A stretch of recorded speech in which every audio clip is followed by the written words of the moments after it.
founding of the New Age movement can be traced back to the 19th century in Theosophy. This is the group that largely popularized this belief that we are heading out of the age of Pisces and into the astrological age of Aquarius, which to them will be an age of unity of humanity, an age of enlightenment, a spiritual age of consciousness, so to speak.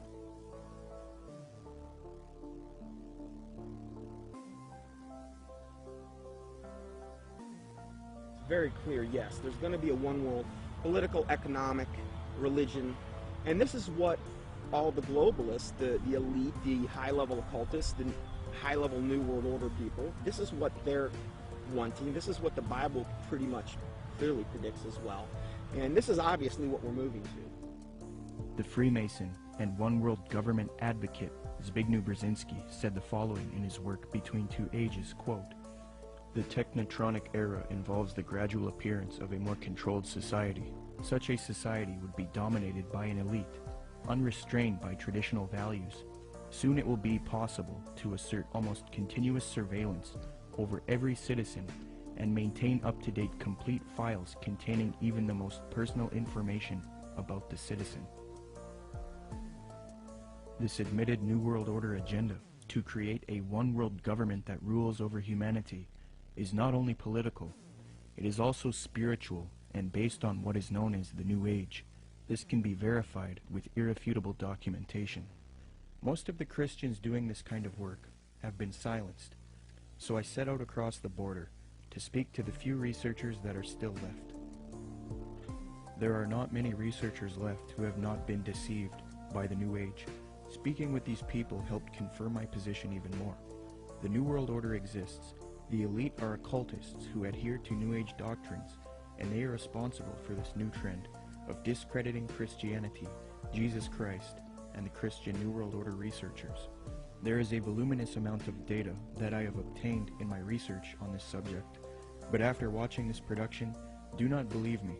Don't believe a word of what I'm saying. Do your own independent research and verify this for yourself.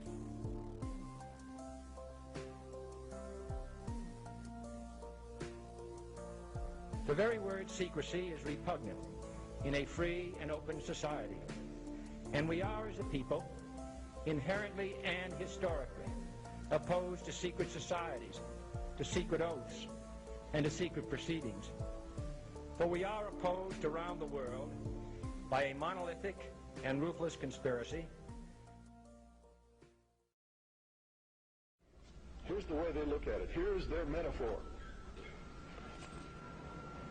Adam and Eve were held prisoner in the Garden of Eden by an unjust, cruel, and vindictive God.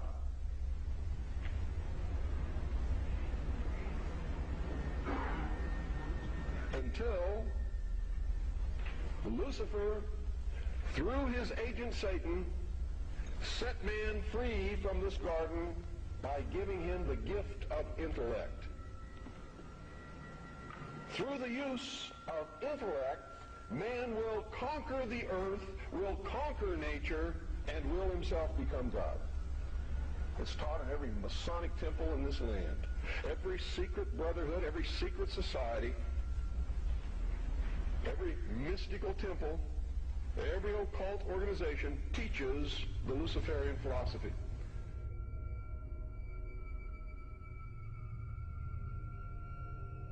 To understand the New World Order and the New Age worldview, we must go back into history and examine its origins. But first we must define our terms. By New Age, I am speaking about a worldview that has many facets and components, such as astrological and zodiacal beliefs in the New Age concept, channeling higher powers to achieve knowledge, meditation, the belief that all is one or forms of monism, the belief that we can attain godhood, esotericism, or in other words, reinterpreting ancient texts to find hidden meanings and unify all religious belief into one, the belief that we need a one-world system for the coming age of Aquarius. By New World Order, I am talking about a political agenda to create a one-world system, one-world government, one-world economy, unity of humanity into one organism, control over humanity, and submission of the masses.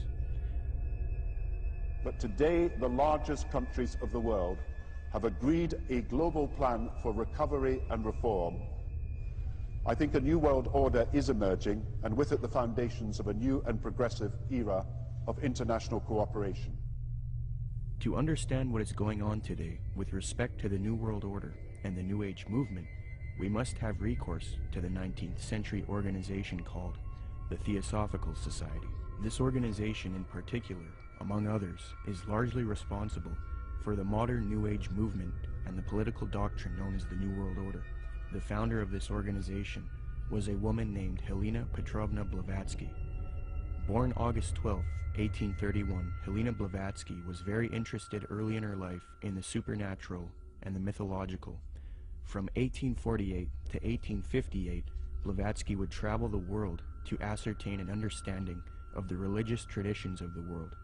She claimed to have traveled to South America, Egypt, Canada, France, Greece, Mexico, Tibet, India, Germany, and England during this time.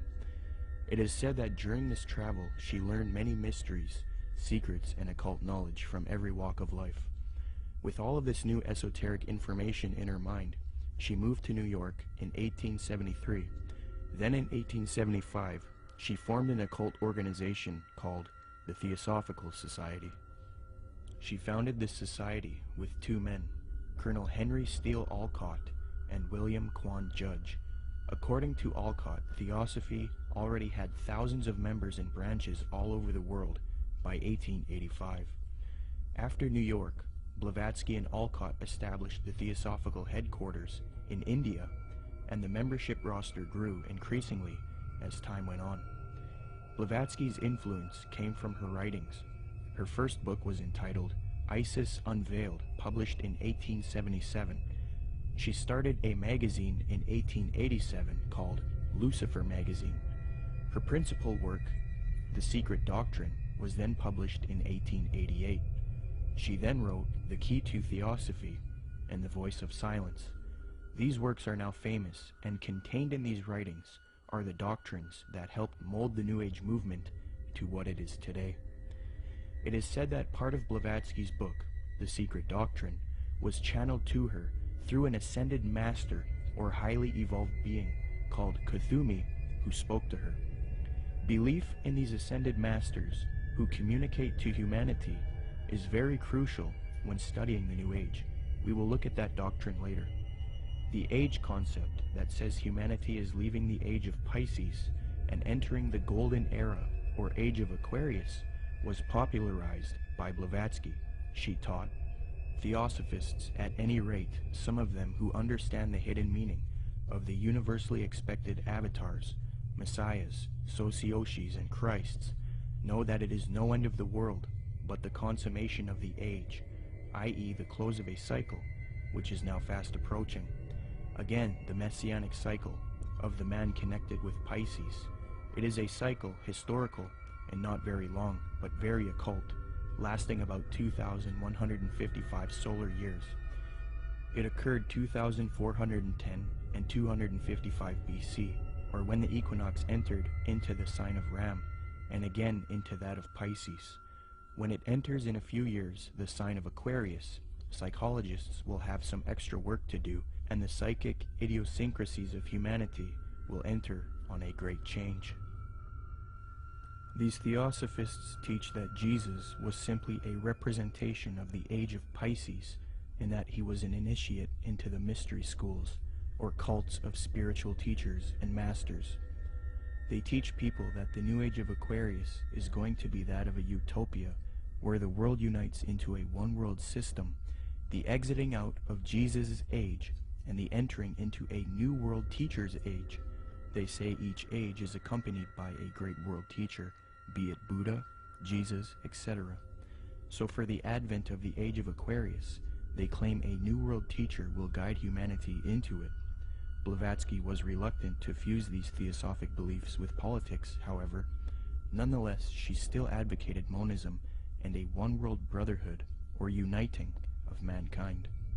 In Blavatsky's book, The Key to Theosophy, she lists three main goals of theosophy: universal brotherhood of humanity without distinction of race, color, or creed; to promote the study of the world's religions and to investigate the hidden mysteries of nature.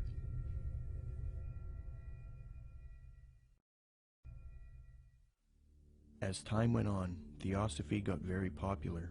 Many prominent figures would join the Theosophical Society from all over the world, and many popular doctrines of today's New Age movement would be molded and shaped by them. Theosophy is the first major New Age group, and they are largely responsible for many of the modern New Age beliefs, including the belief that Jesus represented the sun god. After studying the occult and the esoteric in depth, I have come to the conclusion that the Zeitgeist movement and the Zeitgeist films are based on Theosophy, Freemasonry, and the New Age. For those who are unfamiliar, in 2007, a man named Peter Joseph released a film called Zeitgeist. This film received millions of views on the internet and became very popular. Then in 2008, Zeitgeist Addendum, the sequel, came out. From there, Peter Joseph established the Zeitgeist movement. Whether Zeitgeist was a film that was intended by Peter Joseph or whoever was behind it to be what it ended up being, I don't know. But I can say that the message that's being expressed by Zeitgeist is without a doubt the most clear depiction of the mystery school ideology. And it's done in such a way to be, it's kind of what I've described as a sort of mystery schools for dummies. It's a way to get people that normally wouldn't be setting foot to any various secret societies. It's a way to indoctrinate them and get them to believe in the same sort of elitist mindset without having to go through any particular initiation. It's also usually accompanied with the idea of pride. That is that the people believe that what they believe is only for a select few, and that sort of has this way of sticking with them, and that nobody believes what I believe, and so it's sort of this elitist mindset that comes with that as well. The first Zeitgeist film was divided into 3 sections. The second section was about 9/11 being an inside job. The third section was about the corruption of the Federal Reserve. I have no real issue with the last 2 sections, but since the release of the first Zeitgeist film, Peter Joseph, the creator, has distanced himself from the 9/11 issue altogether.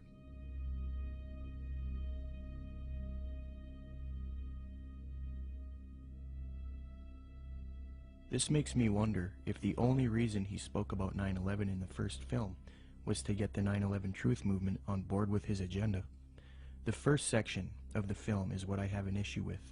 Contained in this section is the modern belief system of the New Age movement, the Theosophical Society, and Freemasonry. With the Zeitgeist, it's, Satan's good at what he does, bottom line. And the first one, what they do is they come right out, and in the first segment, I think like the first 38 minutes, they just go after Jesus Christ, his deity. Basically, what they try to do is convince everyone that Jesus Christ is just a knockoff of Horus and a lot of the other pagan deities, and they try to draw all these parallels and similarities. These parallels and similarities have all been debunked by Bible scholars and things. In fact, I think there's even a couple challenges up on the internet, the Zeitgeist Challenge, where they offer money if they can actually. So they've been debunked. I've done, oh my word, I don't know how many teachings debunking both movies. But if somebody were to see that for the first time and not know any different, oh, hey, it sounds convincing, sounds, this or that. And so what they've got to do is discredit the Word of God, the deity of Jesus Christ. As Theosophy grew, it produced influential figures such as Annie Wood Besant, born October 1st, 1847. She was a Marxist and a socialist. Besant was so inclined towards socialism that she defended it in public debates. One such debate was conducted between her and a man by the name of G.W. Foote, a secularist who supported republicanism. The debate was held at the Hall of Science on February 2nd, 9th, 16th, and 23rd, 1887, a 4-night debate series. The title of the debate was, "Is Socialism Sound?" Angelique Richardson and Chris Willis from the University of London Institute for English Studies, when commenting on Besant's worldview, note, quote, "The socialist feminist Annie Besant joined the Marxist-based Social Democrat Federation, SDF, in the 1880s.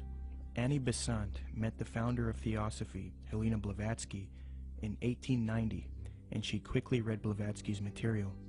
Besant recorded her first acquaintance with Blavatsky. She wrote, quote, "I was standing with my hand in her firm grip and looking for the first time in this life straight into the eyes of HPB.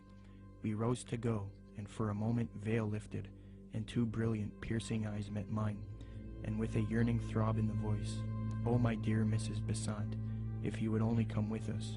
I said a commonplace, polite goodbye, and turned away with some inanely courteous and evasive remark. 'Child,' she said to me long afterwards, 'your pride is terrible.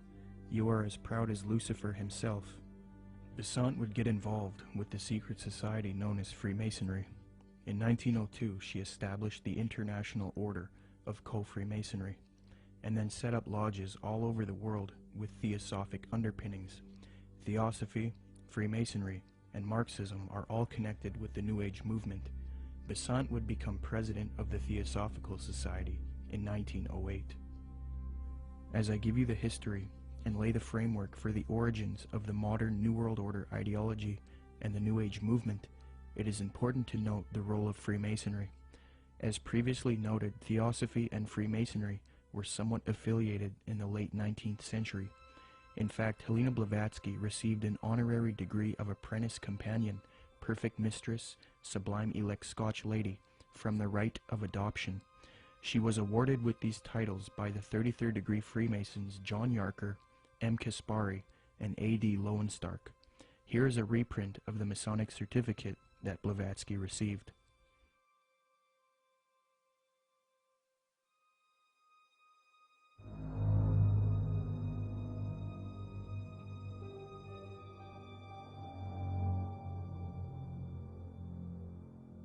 There are many different views on the origins of Freemasonry. I will present the one which I feel is the most evidenced and well documented. Modern speculative Freemasonry wasn't officially established until 1717 in London with the founding of the First Grand Lodge. Prior to that, there were Masonic lodges in the late 16th century. You first have operative Masonry involving those who would work with stone and who were part of a stone guild that built cathedrals and buildings in the Middle Ages. Around the 17th century, these operative Masons started accepting people into their craft who were not simply stoneworkers. Soon Masonry was not simply limited to stoneworkers. They then later developed into modern speculative Freemasonry of today, which involves secret handshakes, codes, symbolism, mythology, and legendary. The earliest documentation of the word Freemason is in the calendar of the coroner's rolls of the City of London. This is dated 1300-1378 AD, edited by Reginald Sharp and published in 1913. Commenting on the origins of Freemasonry, Harry Carr remarks, quote, "It developed in Britain out of the building trades and fraternities, whose history goes back some 600 years in England.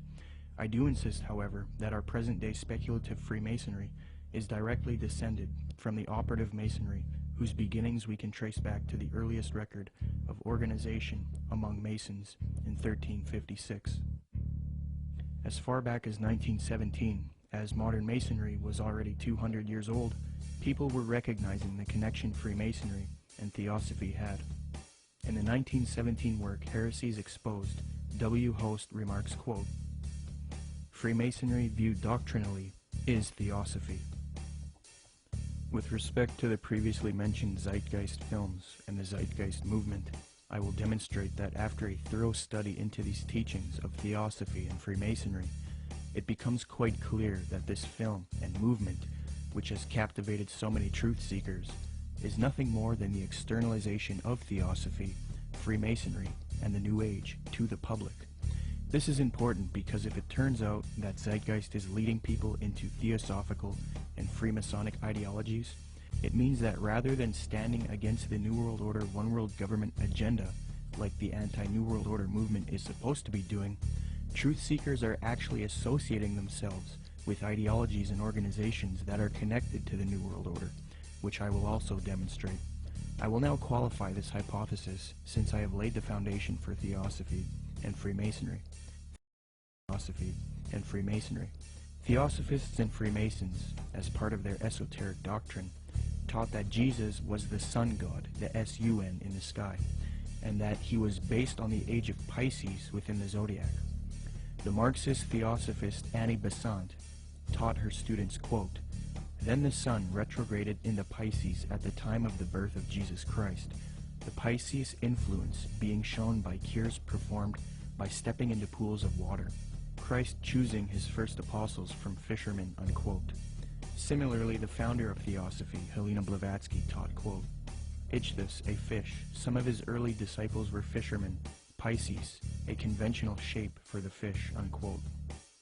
The notorious Freemason Manly Palmer Hall taught, quote, "During the age of Pisces, the fish was the symbol of divinity, and the sun god fed the multitude with 2 small fishes." In another context, Blavatsky reinforces Theosophy's belief about Jesus, quote, "For the salvation of the world, this was the sun, shorn of his golden rays, and crowned with blackened ones, symbolizing this loss as the thorns. Jesus and even Apollonius of Tyana were but epitomizers of the history of the sun." These doctrines are very sacred to Theosophists and Freemasons. The first section of the first film, Zeitgeist, externalizes these same Theosophic and Freemasonic beliefs, fringe views that historians and scholars dismiss. Zeitgeist repeats, quote, "Jesus is the Son of God. Now Jesus is the figure who ushers in the age following Aries, the age of Pisces," unquote.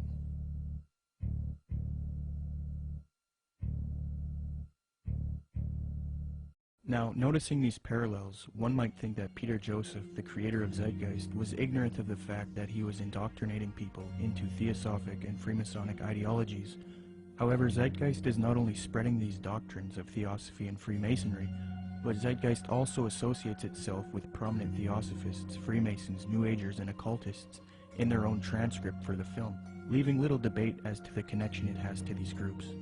Zeitgeist listed all of its sources for the film in its online transcript, and among the names of people appealed to are Helena Blavatsky, the founder of Theosophy, the Freemason Albert Churchward, New Ager Acharya S., New Ager occultist and theosophical apologist Jordan Maxwell, the Druid Gerald Massey, Edward Carpenter, the socialist and acquaintance of Theosophist, Freemason, and Marxist Annie Besant, the Freemason Manly P. Hall, and the Druid Godfrey Higgins, who is associated with Helena Blavatsky.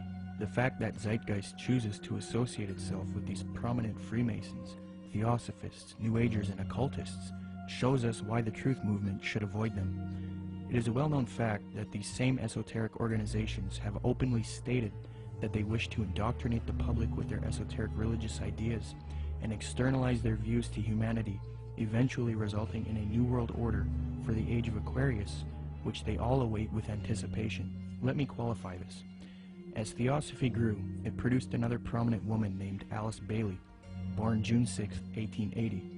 She is one of the most influential Theosophists, and it was her who was responsible for convincing New Agers that humanity needs to make a one-world government and one-world religion for the age of Aquarius.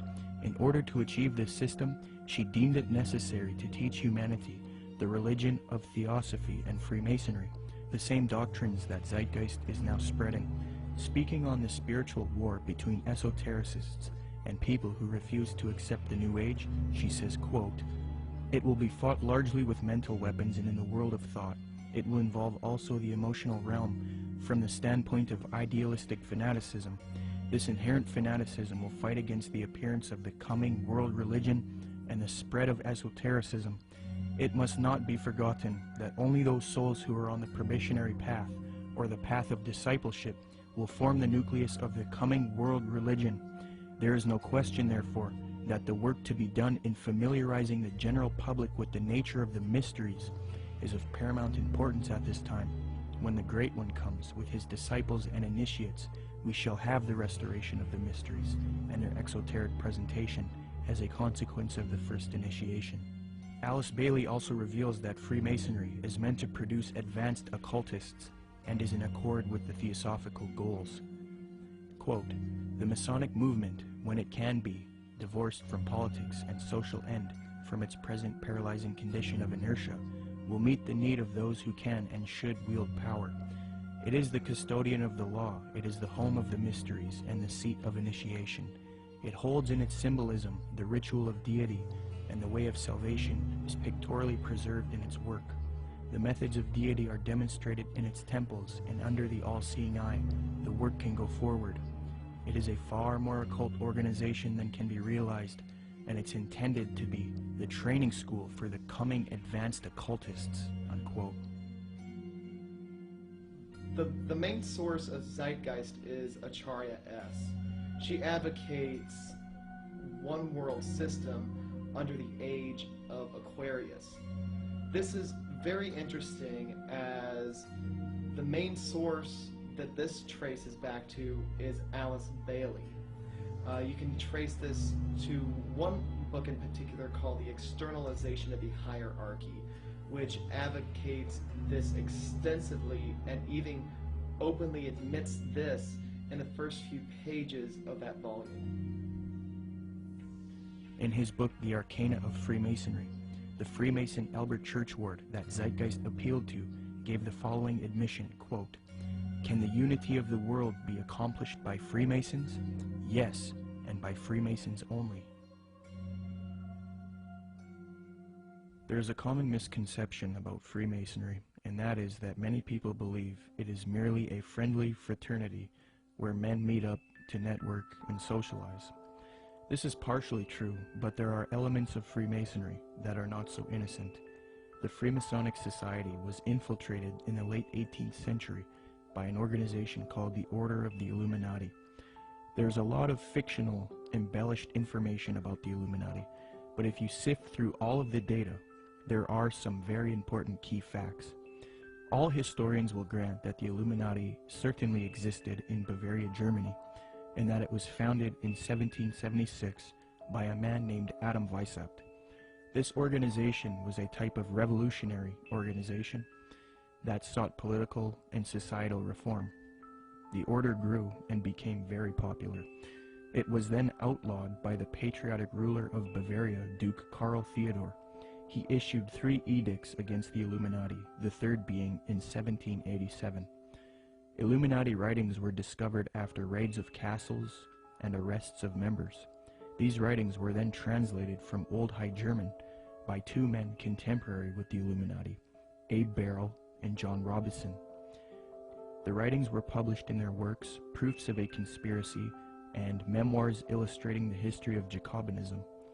The writings revealed that the Illuminati wanted a one-world system ruled by them, the overthrow of religion, and the infiltration of Freemasonry to achieve this, so that they could operate under another name and occupation. The founder of this order, Adam Weishaupt, stated, quote, "Do you realize sufficiently what it means to rule in a secret society, not only over lesser or more important of the populace, but over the best of men, over men of all ranks, nations, and religions, to rule without external force, to unite them indissolubly, to breathe one spirit and soul into them, men distributed over all parts of the world." The prolific Freemasonic author and historian Albert Mackey reports, quote, "To give the order a higher influence, Weishaupt connected it with the Masonic institution, after whose system of degrees in esoteric instruction and of secret modes of recognition it was organized. The order at first was very popular, and enrolled no less than 2,000 names upon its registers, among whom were some of the most distinguished men of Germany. It extended rapidly into other countries, and its lodges were to be found in France, Belgium, Holland, Denmark, Sweden, Poland, Hungary, and Italy. The original design of Illuminism was undoubtedly the elevation of the human race, but it cannot be denied that in the process of time, abuses had crept into the institution, and that by the influence of unworthy men, the system became corrupted. So fused with Freemasonry in the 18th century was the doctrine of elitism and globalization, the overthrow of religion, namely Christianity. The question is, did the Illuminati cease to exist after it was outlawed in Bavaria, or did it live on? According to historians like Mackey and others, the Illuminati infiltrated Masonic lodges all over Europe before it was persecuted by the Bavarian government. So with that in mind, How could the Bavarian government stop this order if it was already all over Europe? The answer is they couldn't have. The Illuminati was too big, and thus it continued under Freemasonry. The French historian Henry Martin reports, quote, Vicept proposed as the end of Illuminism the abolition of property, social authority, nationality, and the return of the human race to the happy state in which it formed only a single family, without artificial needs, without useless sciences, every father being priest and magistrate. President George Washington himself was convinced that the Illuminati existed after 1785, when it was outlawed in Bavaria. He corresponded with the Reverend named G.W. Snyder, voicing his concerns about the Illuminati. This was written 13 years after the Illuminati was outlawed in Bavaria. George Washington states, quote, I have heard much of the nefarious and dangerous plans and doctrines of the Illuminati. It was not my intention to doubt that the doctrines of the Illuminati and the principles of Jacobinism had not spread in the United States. On the contrary, no one is more truly satisfied of this fact than I am.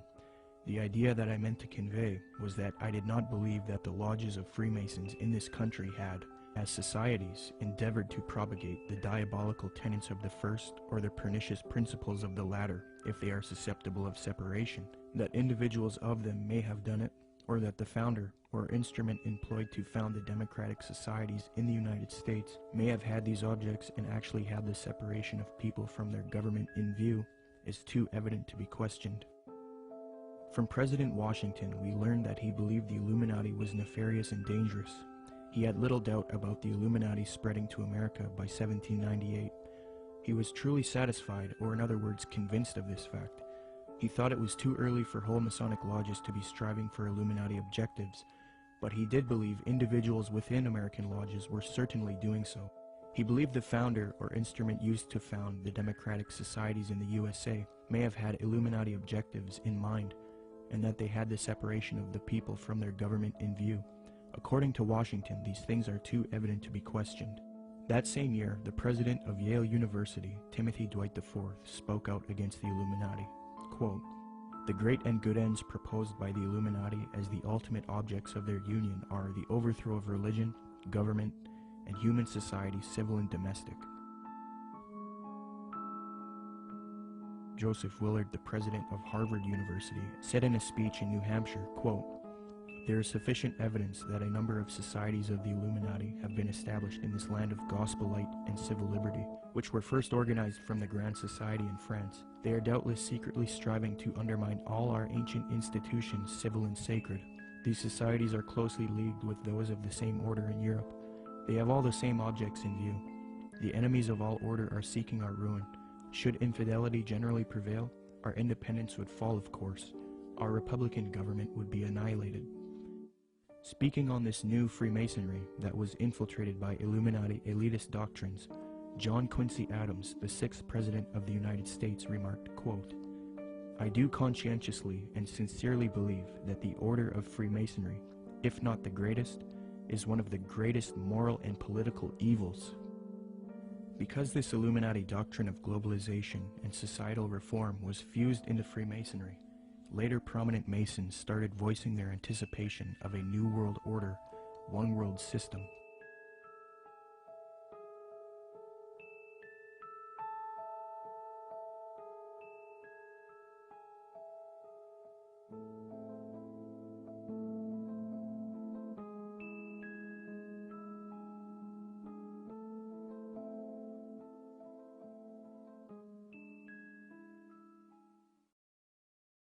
Freemasonry is just one of many ways to get people into the occult.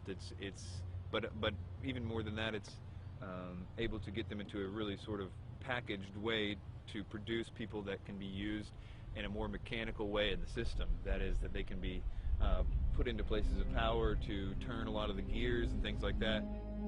Let me demonstrate that the high levels of Freemasonry and Theosophy are now simultaneously striving for a new world order, one world religion. Their dogma is that for the upcoming age of Aquarius, humanity needs to unite into a one world government or new world order. The former Supreme Grand Master of the Fraternity of the Rosy Cross, or FRC, Reuben Swinburne Clymer, wrote in his work Ancient Mystic Oriental Freemasonry, quote, "Mystic Masonry is not only the key to the religion taught to all men in all ages from the very beginning of conscious life up to the present, but it holds the keys to these religious and is, in fact, the very repository of religion itself. It has for its object the uniting of mankind into a universal brotherhood." The 19th and 20th century Freemason and Rosicrucian Arthur Edward Waite admitted that secret societies he was involved with control political, scientific, and religious affairs. Waite believed that these societies always existed in every nation and are connected to modern societies, which I believe can be disputed. But nonetheless, he stated the following in his work, The Real History of the Rosicrucians, quote, "Beneath the broad tide of human history, there flow the stealthy undercurrents of the secret societies, which frequently determine in the depths the changes that take place upon the surface. These societies have existed in all ages and among all nations, and tradition has invariably ascribed to them the possession of important knowledge in the religious, scientific, or political order, according to the various character of their pretensions," unquote. The official Freemasonic Scottish Rite magazine, entitled The New Age Magazine, admits that it is for a New World Order, New World Religion, and New Age, quote, "Great God our King has chosen the great American public schools to pave the way for the new race, the new religion, and the new civilization that is taking place in America. Any mother, father, or guardian who is responsible for the taking away of the freedom of mind, freedom of will, or freedom of spirit is the lowest criminal on earth, because they take away from that child the God-given right to become part of God's great plan in America for the dawn of the new age of the world." 33rd degree Freemason Manly Palmer Hall advocated world government, quote, "The new Atlantis sets forth an ideal government of the earth. It foretells that day when in the midst of men there shall rise up a vast institution composed of the philosophic elect, an order of illumined men band together for the purpose of investigating the laws of life and the mysteries of the universe. The age of boundaries is closing, and we are approaching a nobler era when nations shall be no more, when the lines of race and caste shall be wiped out, when the whole earth shall be under one order, one government, one administrative body," unquote. Alice Bailey, the prominent theosophist, stated, quote, "The new era is coming, the new ideals, the new civilization, the new modes of life, of education, of religious presentation, and of government are slowly precipitating, and nothing can stop them." N. Sri Ram, a prominent theosophist and New World Order advocate, stated, quote, "Let us first consider the restoration of the mysteries. It is well known among members of the co-Masonic movement that its work has been faithfully continued up to the present, and that its number of lodges has steadily increased. I imagine that at such an auspicious time, when the inner and outer worlds will have come much nearer together, some of the great leaders of the hierarchy might take part in the outer work of reconstruction, and will then become the recognized leaders of the new world government," unquote.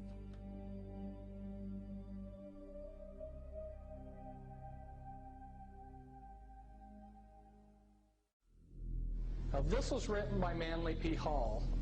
Manly P. Hall was both a Grand Master within Freemasonry, and he was a Grand Master in the Illuminati. And he says, "All of sincere heart will find consolation in the conviction that powers beyond and above human corruption continue to administer the destiny of the globe. It would be a mistake to confuse the governing bodies with the various sects which pretend to authority but give no indication or proof that they can manage efficiently even their own affairs." Now, Manly P. Hall knows who he's referring to here because he's part of that secret body. But of course, he speaks positively of it. The Zeitgeist films and movement have more ties to Theosophy and Freemasonry. At just 2 minutes into the second Zeitgeist film, Zeitgeist Addendum, a lecture of a man by the name of Jiddu Krishnamurti is played. Jiddu spent much of his childhood in southern India. Jiddu's father was a member of the Theosophical Society in southern India. When Jiddu was a boy, he was discovered by the theosophist C.W. Ledbetter. Ledbetter was a man who was brought up on charges of immoral behavior with young boys, yet he still had a close relationship with the president of Theosophy, Annie Besant. Ledbetter and Besant would adopt Jiddu and take him to England. They raised him and brainwashed him into the theosophic esoteric teachings. They were convinced that he was their return of the Christ and that he would lead humanity into the age of Aquarius as the world teacher for the new age. Jiddu thought he was the Christ for many years due to being brainwashed, and he would give lectures speaking with authority on esoteric and occult matters. However, Jiddu became reluctant, and after many years decided not to be the Christ of Theosophy. He was a false Christ, and he later departed from Theosophy.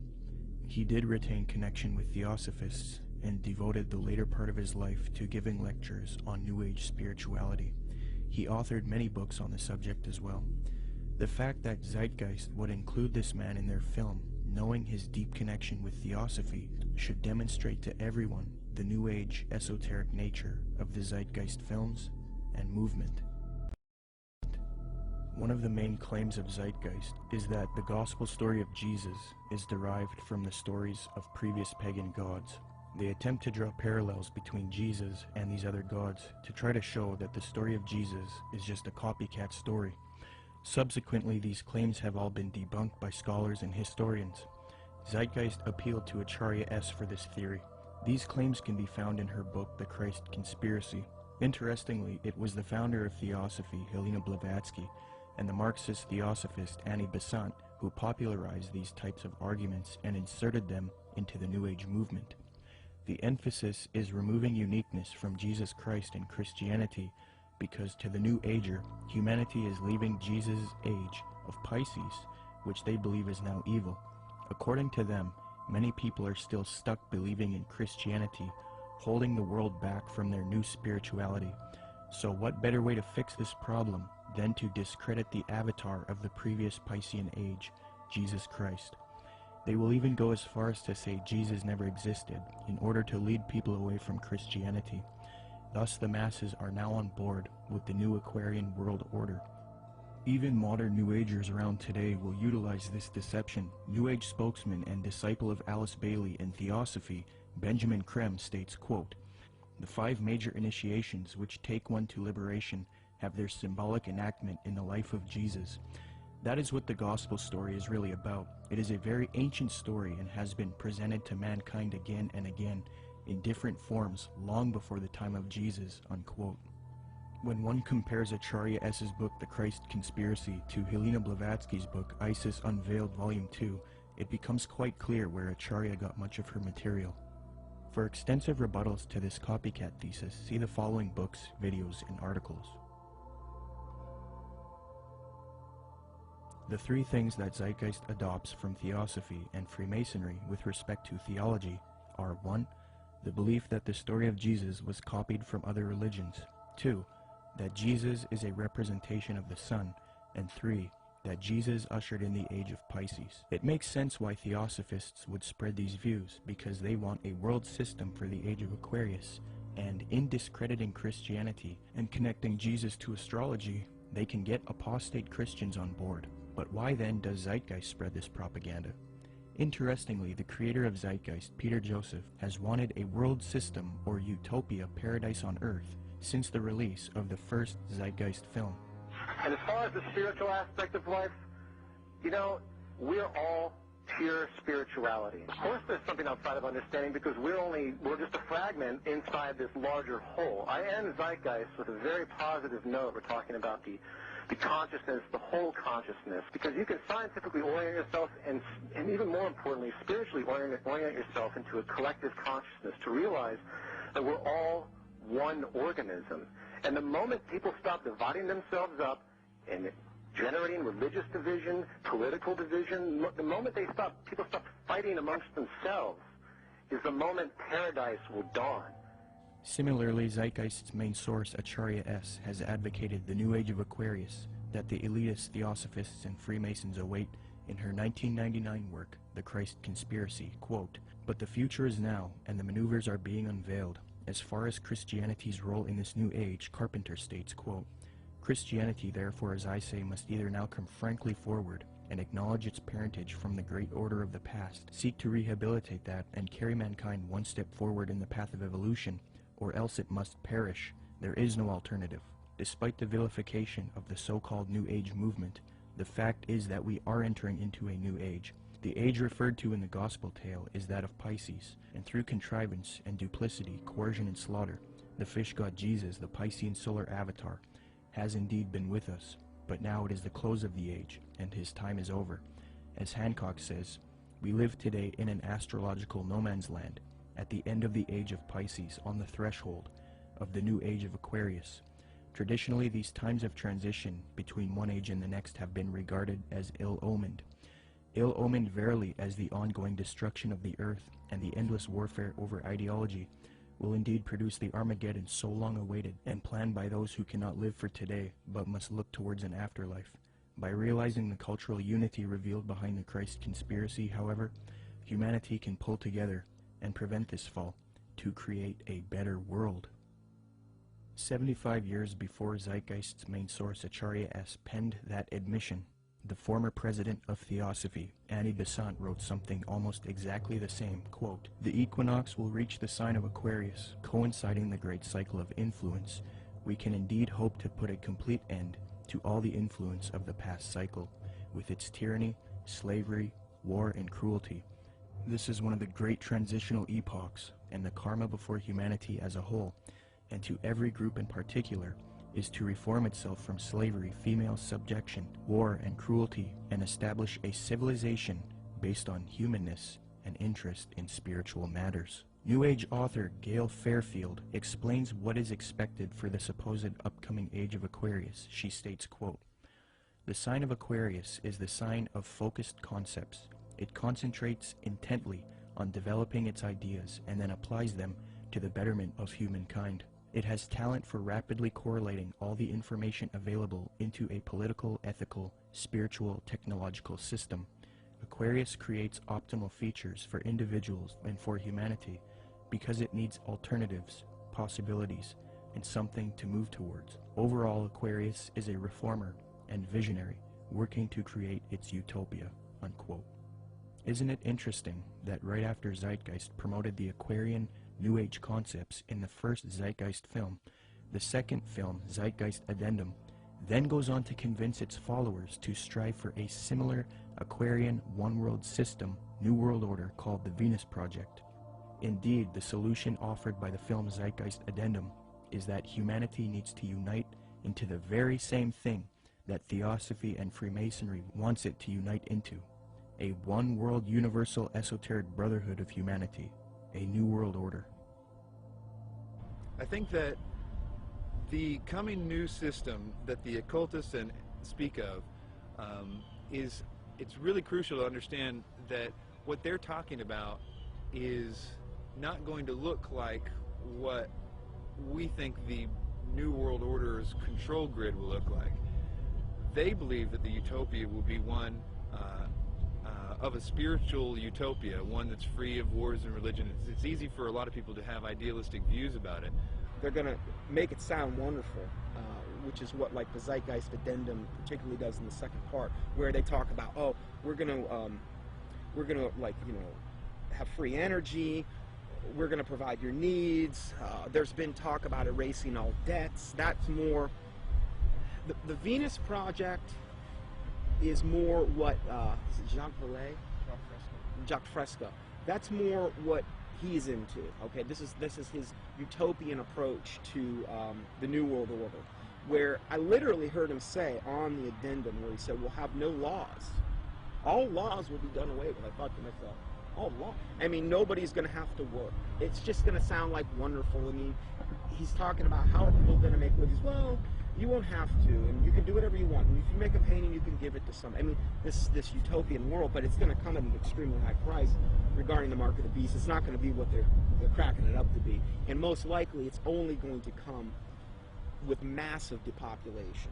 And they're going to probably try to pull that off a number of different ways. But you have the Zeitgeist this utopian approach. And then you also have the way the Ascended Master, some of the Ascended Masters say, will be done through a project called Nasera, which, you know, is very similar in what the Zeitgeist Addenda talks about. It's just kind of a different flavor of it all. So which one they're actually going to be able to pull off, it's up, if the Lord lets them do it, it's kind of up to the Lord. It's hard to say which way it'll go. Which one they're actually going to be able to pull off, it's up, if the Lord lets them do it, it's kind of up to the Lord. It's hard to say which way it'll go. The Venus Project looks like Francis Bacon's New Atlantis, this concept that has been with the occult realm for a long time. Whether they call it the New Atlantis or whether they call it some coming utopia or some Platonic version of the New Age, the New World Order, a lot of people, those terms were viewed in a completely different context that I think a lot of us in the truth movement see the New World Order. It's a totally different thing that they're hoping will happen. And I think that we can be in danger if we think that the New World Order is just going to be a police state control grid, which I think it will be, but I think it will be in the context of a lot of supernatural things going on. So it's going to look like the old world order is gone. And in doing so, it's going to be exactly what those like Francis Bacon and all the others have mentioned. This New World Order is going to be proposed to look just like the Venus Project, but I can tell you that won't be the case for very long. It might be right at the beginning, but not as it goes on. According to the New Agers, Theosophists, as well as many elitists and Freemasons, there exists a group of highly evolved men and women called the Masters of Wisdom. These powerful groups claim that Buddha, Krishna, Muhammad, and Jesus were all masters of wisdom, and that a being named Maitreya is the leader of these beings, who in turn is subject to the true leader, Sanat Kumara. New Age Theosophist Dane Rudhar concedes that the leader of the Masters, Sanat Kumara, is in fact Satan, according to the esotericists. Quote, Satan is an anagram for Sanat Kumara, who in the esoteric philosophy of India is the Promethean being who gave mankind the fire of self-conscious and independent individual selfhood, unquote. John Michael Greer in the New Encyclopedia of the Occult notes, quote, Satan has a possible echo in theosophic lore, where the Lord of the world, the spiritual ruler of the earth, and the head of the Great White Lodge is Sanat Kumara, a lord of the flame who descended to earth from Venus in a fiery chariot some 6 million years ago, unquote. Helena Blavatsky taught her students that it is actually Satan who is God, the Messiah, and that Jehovah is the evil one. She stated, quote, It is but natural, even from the dead letter standpoint, to view Satan, the serpent of Genesis, as the real creator and benefactor, the father of spiritual mankind. For it is he who was the harborer of light, bright radiant Lucifer, who opened the eyes of the automation created by Jehovah, as alleged, and he who was the first to whisper, In the day ye eat thereof, ye shall be as Elohim, knowing good and evil, can only be regarded in the light of a savior, an adversary to Jehovah, the personating spirit. He still remains in esoteric truth, the ever-loving messenger, the angel, the seraphim and cherubim, who both knew well and loved still more, and who conferred on us spiritual instead of physical immortality. The Theosophist H. Alexander Fusel seeks to deify Satan, quote, Satan, then, was originally a divine being destined to carry light and life to the netherworlds. He stands for the gift of free will and self-conscious mind to man, a power which at once seduces and uplifts man, for with free will comes the power to go astray. Satan is therefore man's teacher, unquote. Once you are willing to give worship to Satan is when you are given a certain kind of power that the deceived, those that are just thinking it's them or thinking that something else, can't have access to. So Freemasonry is a systematic way to get people to that level without actually just coming out and saying it right at first. One of the former leaders of the Theosophical Society, who was contemporary with Blavatsky and Annie Besant, tells us what the 19th century position on Satan is. In his work Spiritualism, Madame Blavatsky, and Theosophy, Rudolf Steiner states, quote, Lucifer is not a being that we can see with our present-day physical eyes. Lucifer can be seen only with the awakened clairvoyance. Seen clairvoyantly, in fact, Lucifer is a particular being who was left behind during the moon phase of evolution, unquote. N. Sri Ram, who often gave lectures at the United Nations, a major theosophist and writer for Lucifer magazine, clarifies, quote, "The adversary, or Satan, is no other than Lucifer, the light-bearer, the bright morning star.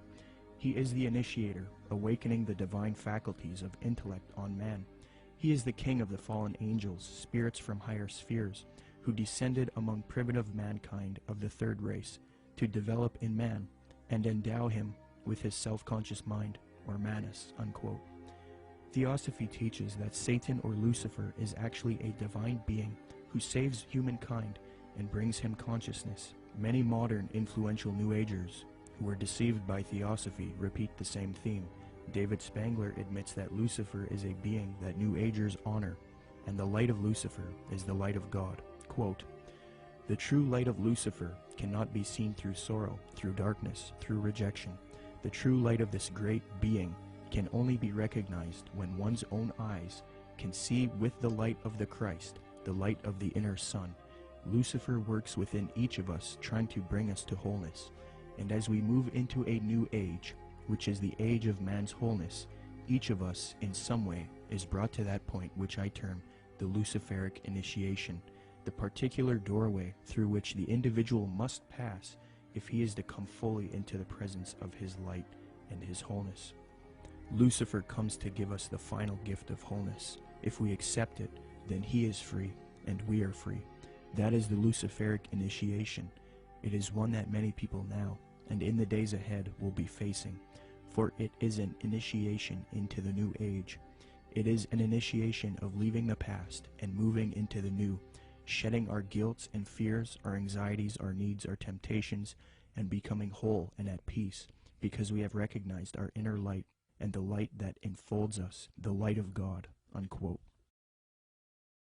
So indeed, the Luciferian doctrine is fused into the New Age movement due to Theosophy. Along with this doctrine is the belief that because of Satan, man is now thinking he will evolve, conquer the world, conquer nature, and become a god. The Freemason W.L. Wilmhurst bolstered the fact that Freemasonry is aimed at creating god men. The purpose of initiation is attaining godhood, he states, quote, "The height of the lodge, even as high as the heavens, implies the range of consciousness possible to us. When we have developed our potentialities to the full is infinite. Man who has sprung from the earth and developed through the lower kingdoms of nature to his present rational state has yet to complete his evolution by becoming a godlike being and unifying his consciousness with the omniscient, to promote which is and always has been the sole aim and purpose of all initiation," unquote. Danny and Englewood, you're on the air. Go ahead. Yeah, you're going to take this the wrong way, Peter J., director of Zeitgeist, but what you just said sounds exactly like Satanism.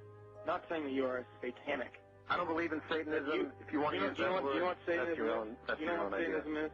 Atheists. People who do not believe in a God. People who believe that man is a God. That's what Satanism correct. is. You are God. Okay, then you are a Satanist. You are God. You are God. You are God.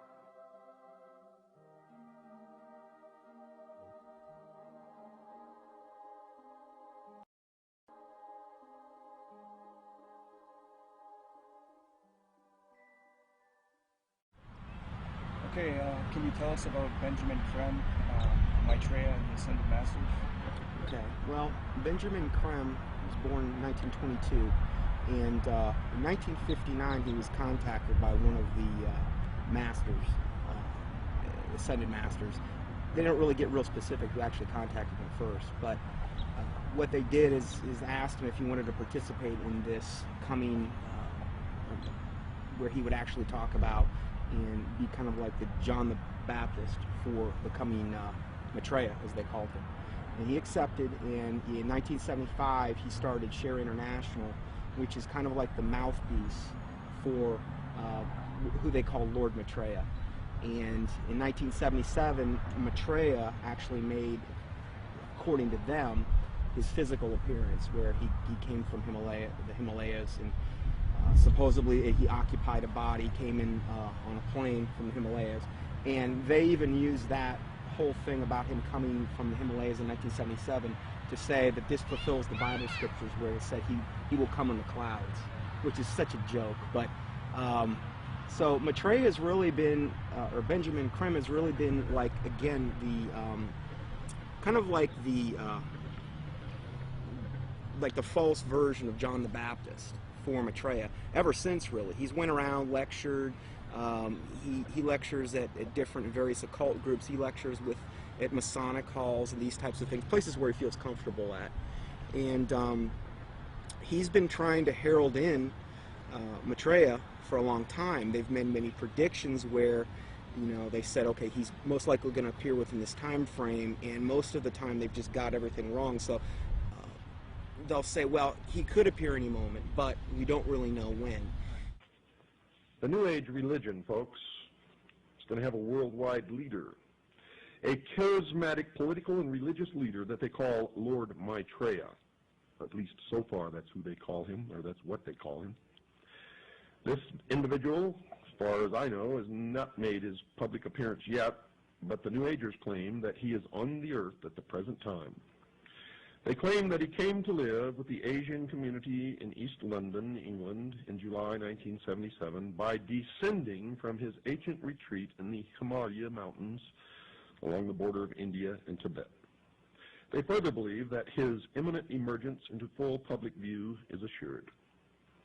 They also claim that this individual is the one that the Christians call Christ, the Jews call the Messiah, the Buddhists call the fifth Buddha, the Hindus call Krishna, and the Muslims call the Imam Mahdi.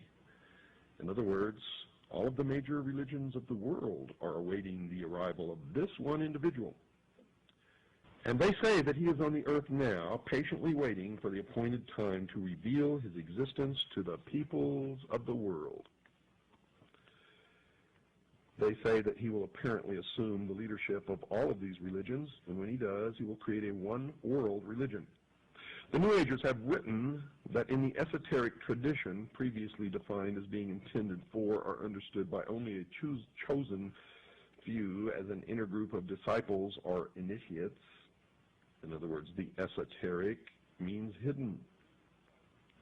They claim that the word Christ is not the name of an individual, but the name of an office or function within the spiritual hierarchy of masters. They claim that the masters are a group of perfected men who have guided human evolution from behind the scenes for centuries, and they believe that this Lord Maitreya is that Christ. Now, Manly P. Hall has written of this individual by identifying him as, quote, the way, the truth, and the life, which coming to every life redeems all who accept it, unquote. Since Jiddu Krishnamurti, featured in Zeitgeist Addendum, failed as the world teacher responsible for ushering in the Age of Aquarius one-world system, Theosophists, Freemasons, and occultists have been waiting for their world teacher since then. Well, on January 9th, 1959, a student of Alice Bailey and Blavatsky, who was already familiar with the doctrine of the Ascended Masters, Benjamin Creme, would come into contact with powerful forces who would appoint him to introduce Maitreya, the world teacher, to humanity. Creme's first experience is as follows. On January 3rd, 1959, Creme became possessed by an energy, and a message from an outside force said to him, "Go to Blackfriars Bridge, south side, Blackheath side, on January 9th, 9:30 p.m. So on January 9th, 1959, Benjamin Creme followed these instructions and crossed Blackfriars Bridge in London, walking to the south side. There was no one about. It was deserted. There was a car waiting at the far end of the bridge. He walked beside the car and looked inside of it. There were some people in it who he did not know, but one of them was a man who told him he had been receiving messages from the Ascended Masters. From there, Creme started receiving messages again from this force, who he now believed were these Ascended Masters that Theosophy invented. This entity told Creme to pull out his tape recorder. It began giving Creme long dictations which he repeated into the tape recorder. The entity said, "Now our master Maitreya himself has something important to tell you." Krem then claimed to be overshadowed by Maitreya, this leader of the Ascended Masters. In a sense, he was possessed by Maitreya. Krem claims that the experience was that of total identification with everything and everybody in the world, a kind of universal experience such as he had never felt. He was filled with a foreign tremendous energy. Krem claimed to have seen a vision of himself in the future, as well as Maitreya, the world teacher, who ushers in the age of Aquarius, one world system. Later he was instructed that he would help introduce Maitreya to the world. Since then, Krem started an organization called Share International. They have a website as well. It is aimed at promoting Maitreya and the teachings of Theosophy and the New Age. Krem admitted that he was influenced by Helena Blavatsky and Alice Bailey. Quote, "To many today, this awareness includes the recognition of higher states of consciousness attained by those who make up the emerging spiritual kingdom, the masters and initiates of the world. Their existence was first revealed in modern time by H.P. Blavatsky, co-founder of the Theosophical Society, as long ago as 1875. A more detailed communication about the masters and their work was given by Alice A. Bailey between 1919 and 1949. In her book The Externalization of the Hierarchy, she revealed the existence of a planned return to physical plane work and activity by this group of enlightened men, which return, I submit, has already begun." I think that what Blavatsky wrote down, even by her own admission, was not written by a ascended master, and I don't think that ascended masters exist. She was being deceived. Regardless of what we think, we have to at least believe her and the others involved in the high levels of the Theosophic movement, that what they got, the core levels, their secret doctrine, was given to them by off-world entities. The research becomes, who are these off-world entities? And this is the other part of that research. Is what those entities said true or not? I understand that it's very poetic. It's very easy and seductive to believe, because when you read some of her stuff or some of the other stuff that's written directly from demonic entities, it's extremely seductive. We must understand that these beings are thousands of years older than us, and they're very smart. We're no match for them.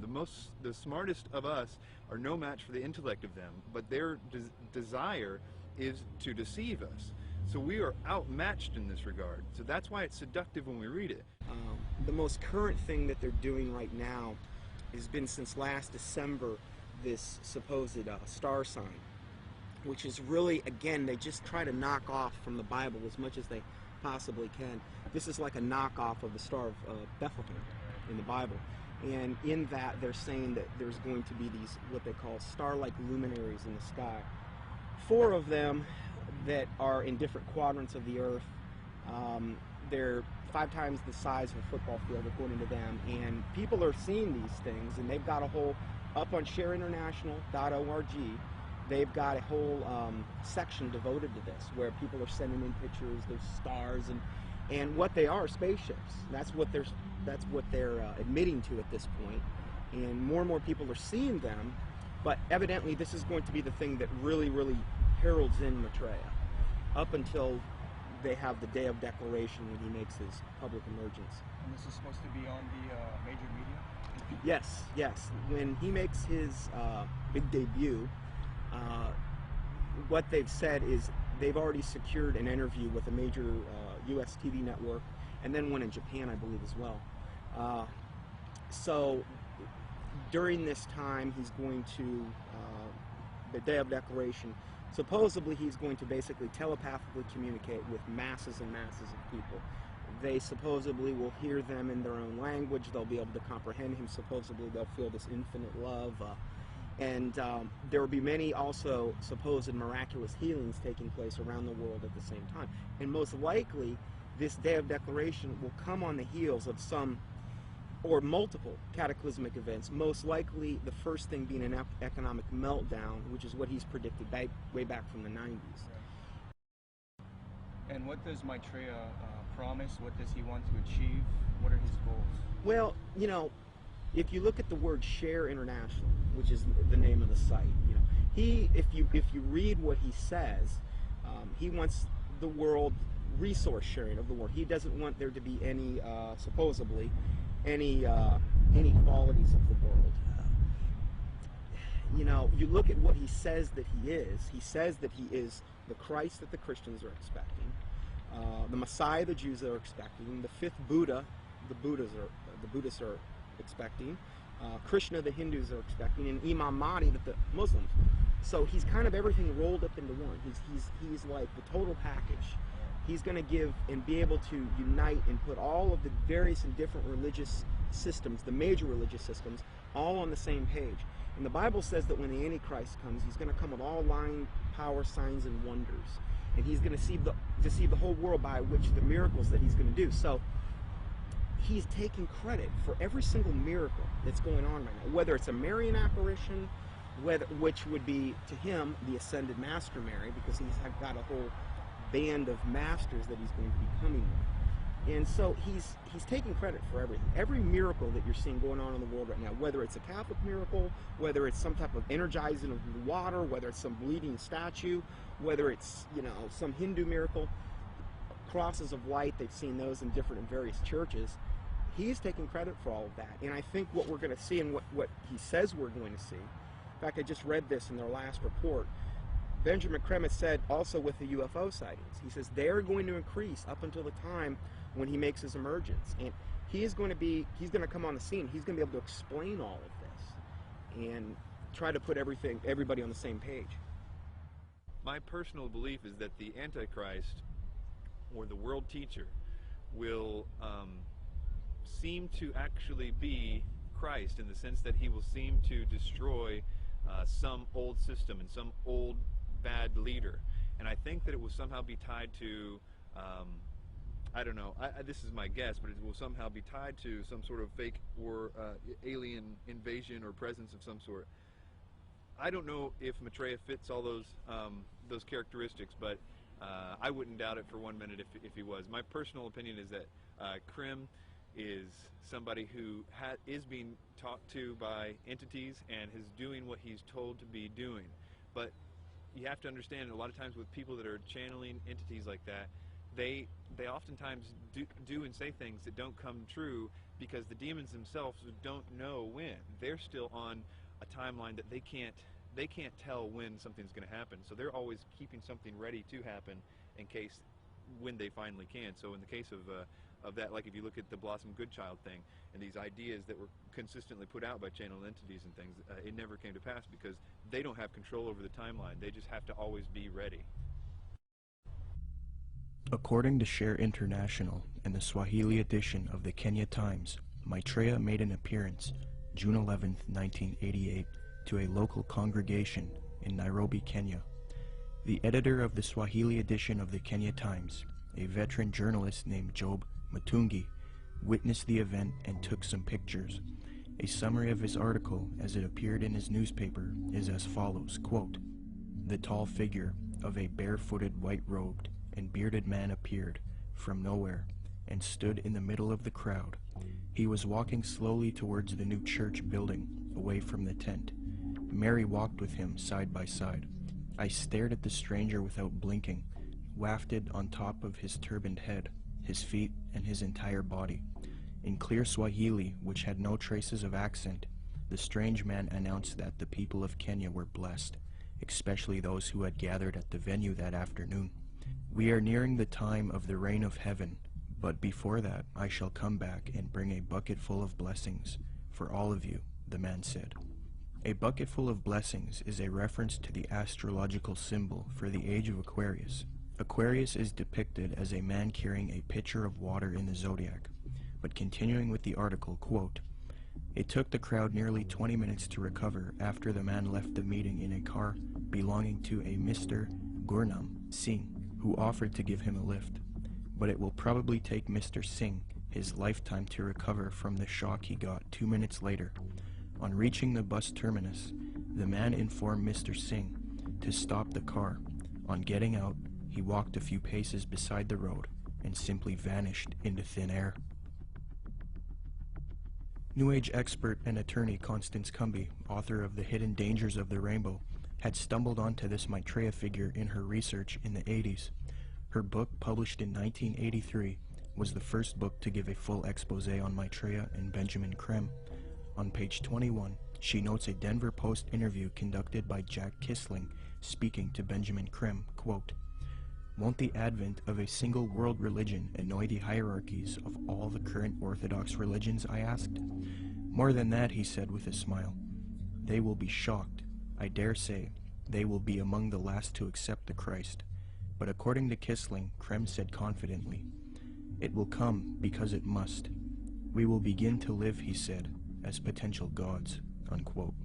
Constance Cumby also notes that Creme is a Luciferian by citing a WLAC radio interview, quote, "In a November 9, 1982 radio interview over WLAC, Nashville, Benjamin Creme told the entire Bible Belt that Lucifer came to planet Earth from planet Venus 18.5 million years ago and made the supreme sacrifice for us," unquote. Constance Cumby had direct contact with Benjamin Creme face-to-face in Detroit, Michigan. I had the opportunity to meet this brave woman, and she showed me the place in which she had attended a lecture by Benjamin Creme.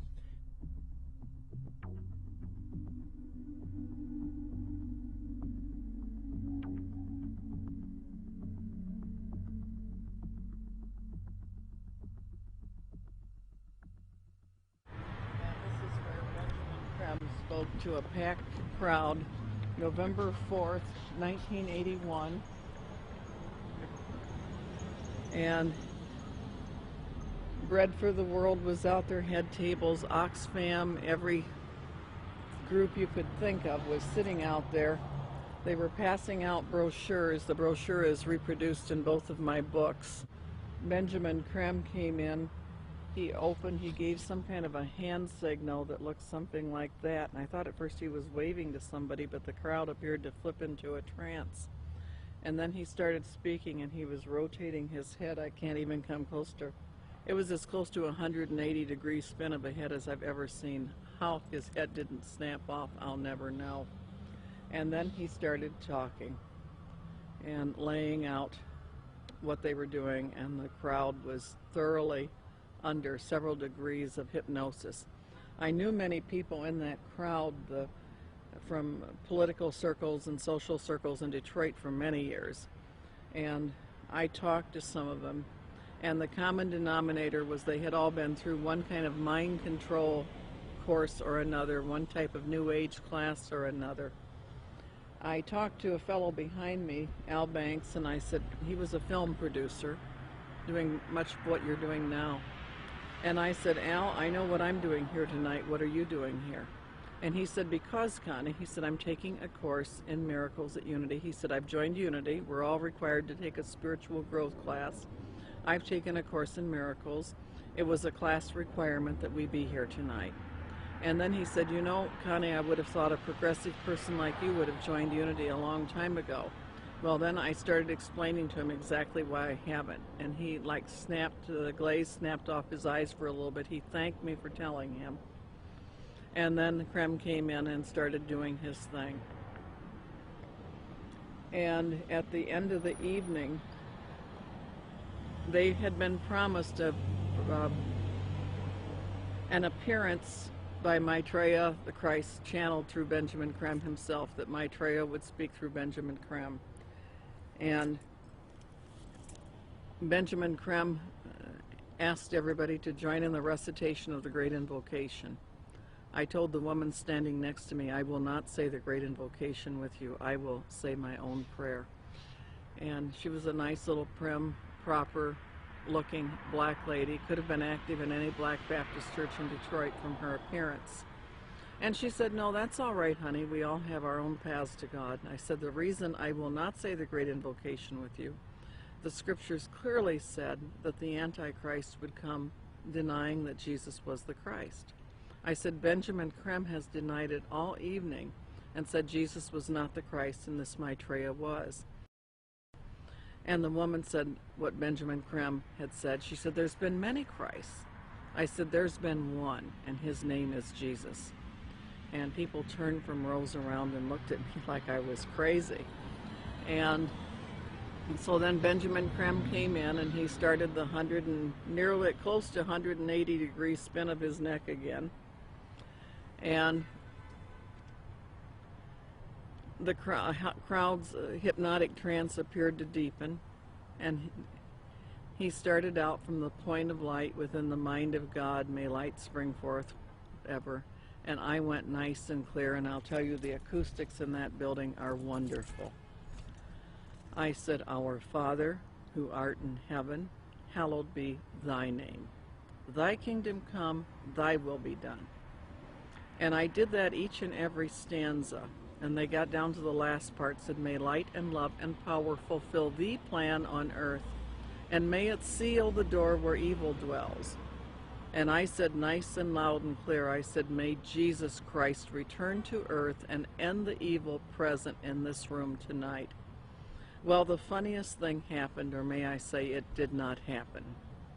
Benjamin Creme stood there. He waited, and he waited. He clearly was watching for something to come over him, and it didn't happen.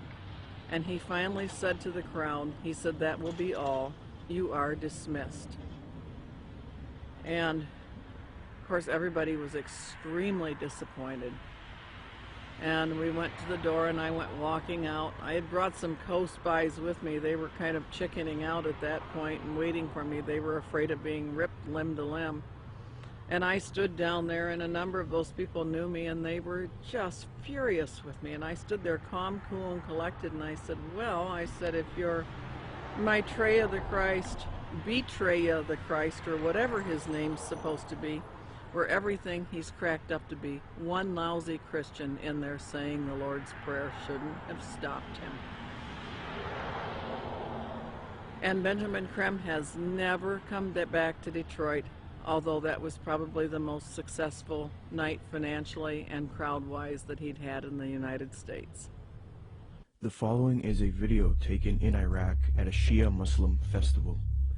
Share International and Benjamin Creme have put out that this is indeed an appearance of Maitreya, the supposed world teacher for the age of Aquarius, one world government. Commenting on this video, Share International reports, quote, Imam Mahdi, unexpected appearance, proclaims the title of a video posted on YouTube. A miraculous figure of glowing brilliant white light appeared on a video filmed in Karbala, Iraq, on the night of Ashura, 6 January 2008. This Shia Muslim ceremony commemorates the martyrdom of the grandson of the Prophet, Hussein, whose tomb is in Karbala. Benjamin Creme's master confirms that the light figure is Maitreya, Imam Mahdi to the Muslims, and that his dance-like movements with a sword remind us of his coming with the sword of cleavage. Could this be real, or is it a hoax? Is Maitreya real, or is he a hoax? Whatever the case may be, it turns out that it is not only New Agers and occultists who believe in this Maitreya, but politicians, presidents, and elitists also follow Maitreya. Wayne Peterson, a retired American diplomat and admitted supporter of Maitreya with connections to the Pentagon and the United Nations, stated the following about Mikhail Gorbachev and the White House in a Vision magazine interview, June 20th, 2000. Reporter Kendall Klug asks, I believe Mikhail Gorbachev has publicly stated his belief of the existence of Maitreya. Do you know if this is true? Wayne Peterson answers, I have one little story I could tell you about Gorbachev. A friend of mine who has worked with the World Bank went to the Heads of State Conference in Europe and gave a speech where he borrowed many of Maitreya's ideas for economic reform out of a book by Benjamin Creme that I had given him. He told me that he had read the book on his flight to Europe and realized that his keynote address to these world officials, especially presidents and prime ministers, it was a very high-level meeting, was going to be very boring, with many having heard similar sentiments over and over. So he thought he would throw in some of Maitreya's ideas into the speech. The country he was in had a reigning monarch who invited him to lunch the next day. When he showed up for lunch, there were 16 to 20 people there, including Mr. Gorbachev. The monarch of this country said to my friend, I suppose you're wondering why we invited you here today. Well, we are all curious about where you got those ideas for your speech, which you presented yesterday. He said that my friend Wayne gave me a book written by Benjamin Creme about Maitreya's mission. Immediately they nodded their heads. We thought so, was the apparent response. That's why we invited you here. We all know of Maitreya, and we're doing what we can for him. But we are not able to say anything publicly because we are world leaders. We each have our own public to deal with. Only one person there stood up and said that they could use his name to legitimize these sightings, and that was Mikhail Gorbachev. He was the only man in the room who would say, "Use my name if you want." The reporter asks, "Do you think President Clinton has had an experience with Maitreya?" Wayne Peterson: "I don't know if President Clinton has. I believe that former President Bush has. We used to have transmission meditation groups that Maitreya had asked us to do around Washington, D.C.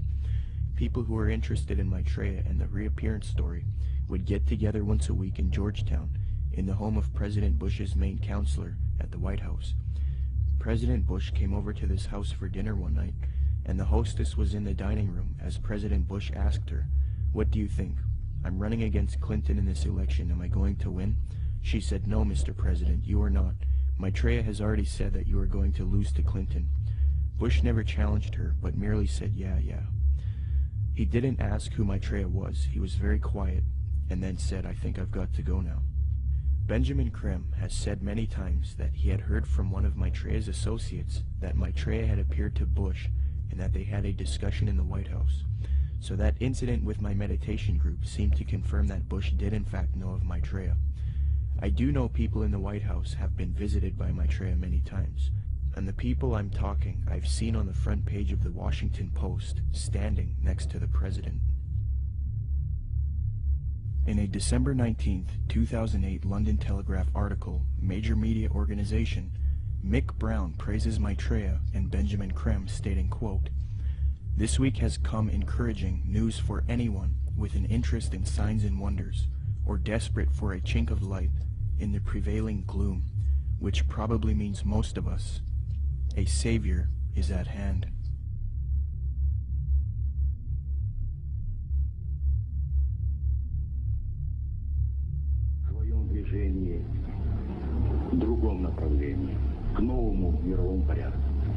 I think even that does not describe why the world has changed so much and why the world has turned so much toward a new world order and a new kind of civilization. Maitreya is one of the main theosophy in Maitreya. The whole UN movement, the whole Lucis Trust movement, world goodwill, they're going out of their way to try to discredit it and say, well, you know, Jesus, all he really was a disciple of Maitreya. He's still a disciple of Maitreya. Maitreya's over him, and Jesus, they believe what happened is Jesus heralded in the age of Pisces. Now what we're going to be doing is now we need to herald in the age of Aquarius. This is where the New World Order comes in, and this is what Maitreya is going to bring. So we're going to de-emphasize Jesus, and we're going to move over to Maitreya. Jesus is just a disciple of Maitreya anyway, according to them.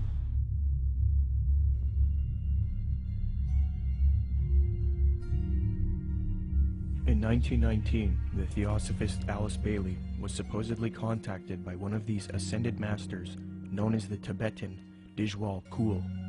From 1919 to 1949, Bailey would write 24 books, and according to her, she would do automatic writing, a new age way of channeling and letting the force write for you.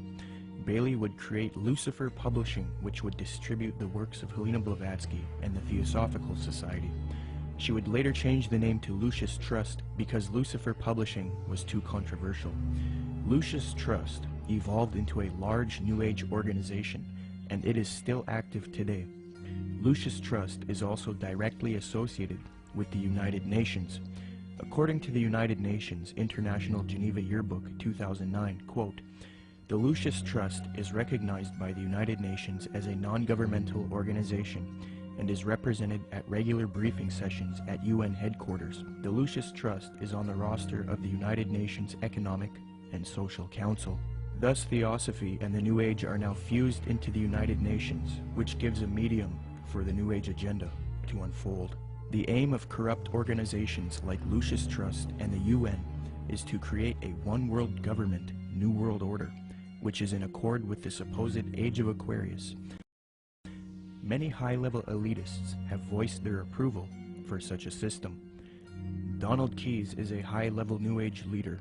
Humanity, says Keyes, is, quote, on the verge of something entirely new, a further evolutionary step unlike any other, the emergence of the first global civilization. David Rockefeller, the owner of the Chase Manhattan Bank, called for a New World Order openly in his book Memoirs, quote, for more than a century, ideological extremists at either end of the political spectrum have seized upon well-publicized incidents, such as my encounter with Castro, to attack the Rockefeller family for their inordinate influence they claim we wield over American political and economic institutions. Some even believe we are part of a secret cabal working against the best interests of the United States, characterizing my family and me as internationalists, and of conspiring with others around the world to build a more integrated global political and economic structure. One world, if you will. If that's the charge, I stand guilty, and I am proud of it, unquote. American foreign policy analyst and former Deputy Secretary of State Strobe Talbot advocated globalization and world government in Time magazine, July 20th, 1992 edition. He remarks, quote, here is one optimist's reason for believing unity will prevail over disunity, integration over disintegration. In fact, I'll bet within the next 100 years, I'm giving the world time for setbacks and myself to be out of the betting game, just in case I lose this one. Nationhood as we know it will be obsolete. All states will recognize a single global authority, a phrase briefly fashionable in the mid-20th century. Citizen of the world will have assumed real meaning by the end of the 21st. All countries are basically social arrangements, accommodations to changing circumstances, no matter how permanent and even sacred they may seem at any one time. In fact, they are all artificial and temporary, unquote. Mikhail Gorbachev, previously noted, stated, quote, the threat of environmental crisis will be the international disaster key that will unlock the New World Order, unquote. Gorbachev also remarked, quote, we are moving toward a new world order, the world of communism. We shall never turn off that road, unquote. New Ager and student of Alice Bailey, Robert Mueller, former Secretary General of the United Nations, gave this frightening admission, quote, we must move as quickly as possible to a one-world government, a one-world religion, under a one-world leader, unquote. The esoteric zeitgeist movement promotes a world system, resource-based economy with absolutely no money, a technotronic society where machines play a big role. The zeitgeist movement seeks to grow out of capitalism, free markets, profit motive, and scarcity, which they believe are responsible for aberrant behavior. Many people have concluded that the zeitgeist utopian system is socialistic and communistic. For example, after watching Zeitgeist Addendum, author and political lecturer G. Edward Griffin was convinced that Zeitgeist is advocating a Marxist socialist world system. He states, quote, perhaps the biggest insult to our intelligence is the main theme of the program. It is that profits are the root of all our problems today. That being the case, we must change mankind to reject profit, and we must work together on some other basis. It is never quite clear what that basis is, but whatever it is, it will be administered and directed by an elite group, at least in the beginning. I was stunned by the fact that this is pure Marxism. Marx theorized that people had to be re-educated in labor camps if necessary, to cleanse their minds of the profit motive.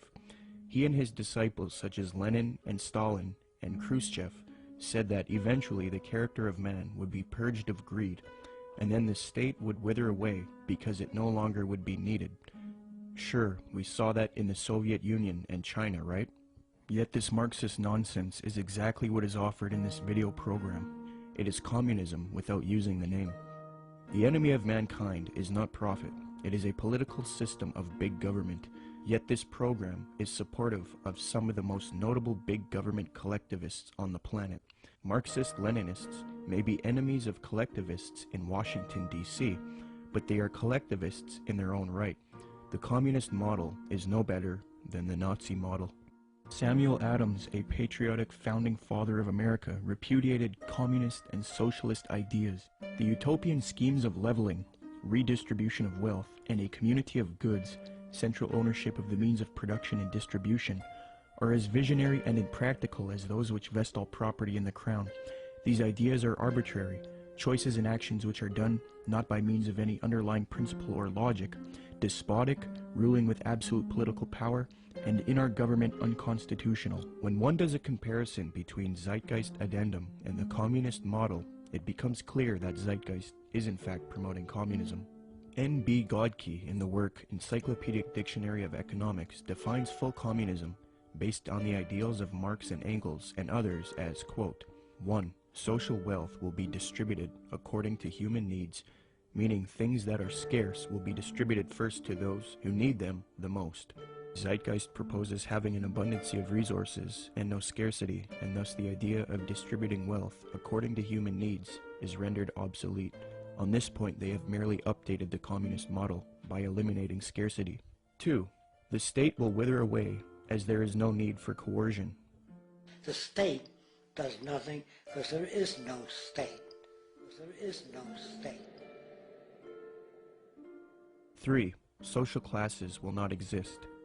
Zeitgeist states, the process which has been going on for centuries, if not millennia, religion, patriotism, race, wealth, class, and every other form of arbitrary separatist identification thus conceived, has served to create a controlled population utterly malleable in the hands of the few. 4. It will be a moneyless economy. Zeitgeist's associate Jacques Fresco states the system uses no money. 5. It will be a command economy. In other words, government planners decide which goods and services are produced and how they are distributed. According to Zeitgeist, distribution of goods and services without the use of money or tokens would be accomplished by establishing distribution centers. These centers would be similar to expositions, where the advantages of new products are explained and demonstrated. Exhibition centers will display what is new and available and will constantly be updated. So as you can see, a side-by-side comparison between the communist model and the Zeitgeist model shows how similar the concepts are. The Marxist website entitled socialismoryourmoneyback.blogspot.com, after reviewing the Zeitgeist movement and their admissions, stated this on July 26, 2009, quote, "This, surely, is the same as what we call world socialism," unquote.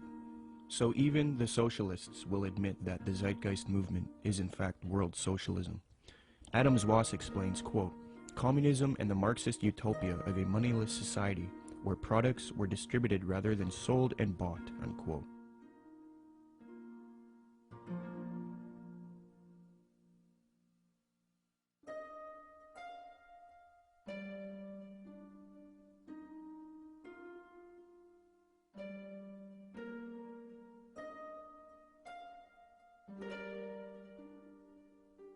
Zeitgeist's main source, Acharya S., promoted the founder of communism, Karl Marx, on her website.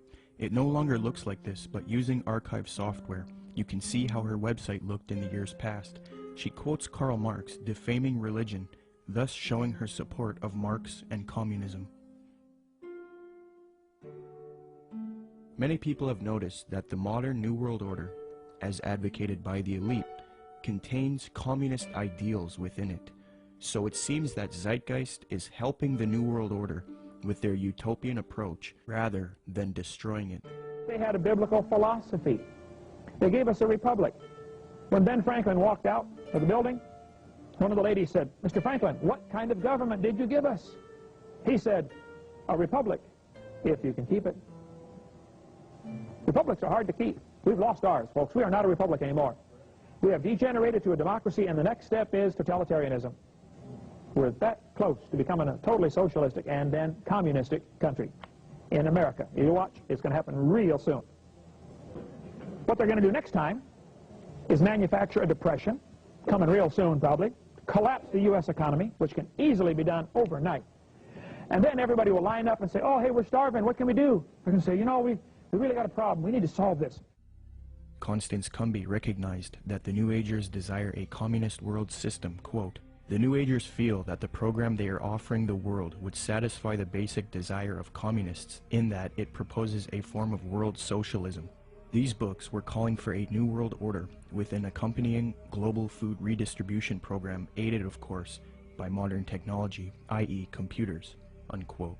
A redistribution program aided by modern technology and computers is exactly what the Zeitgeist movement is advocating.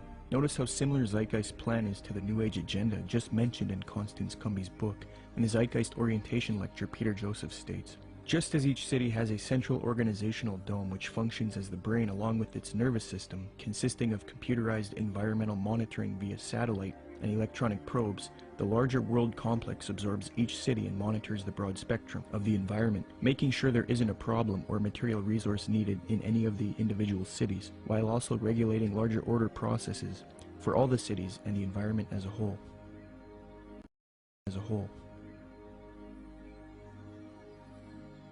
Theosophist Alice Bailey concurs, quote, "The true communist platform is sound."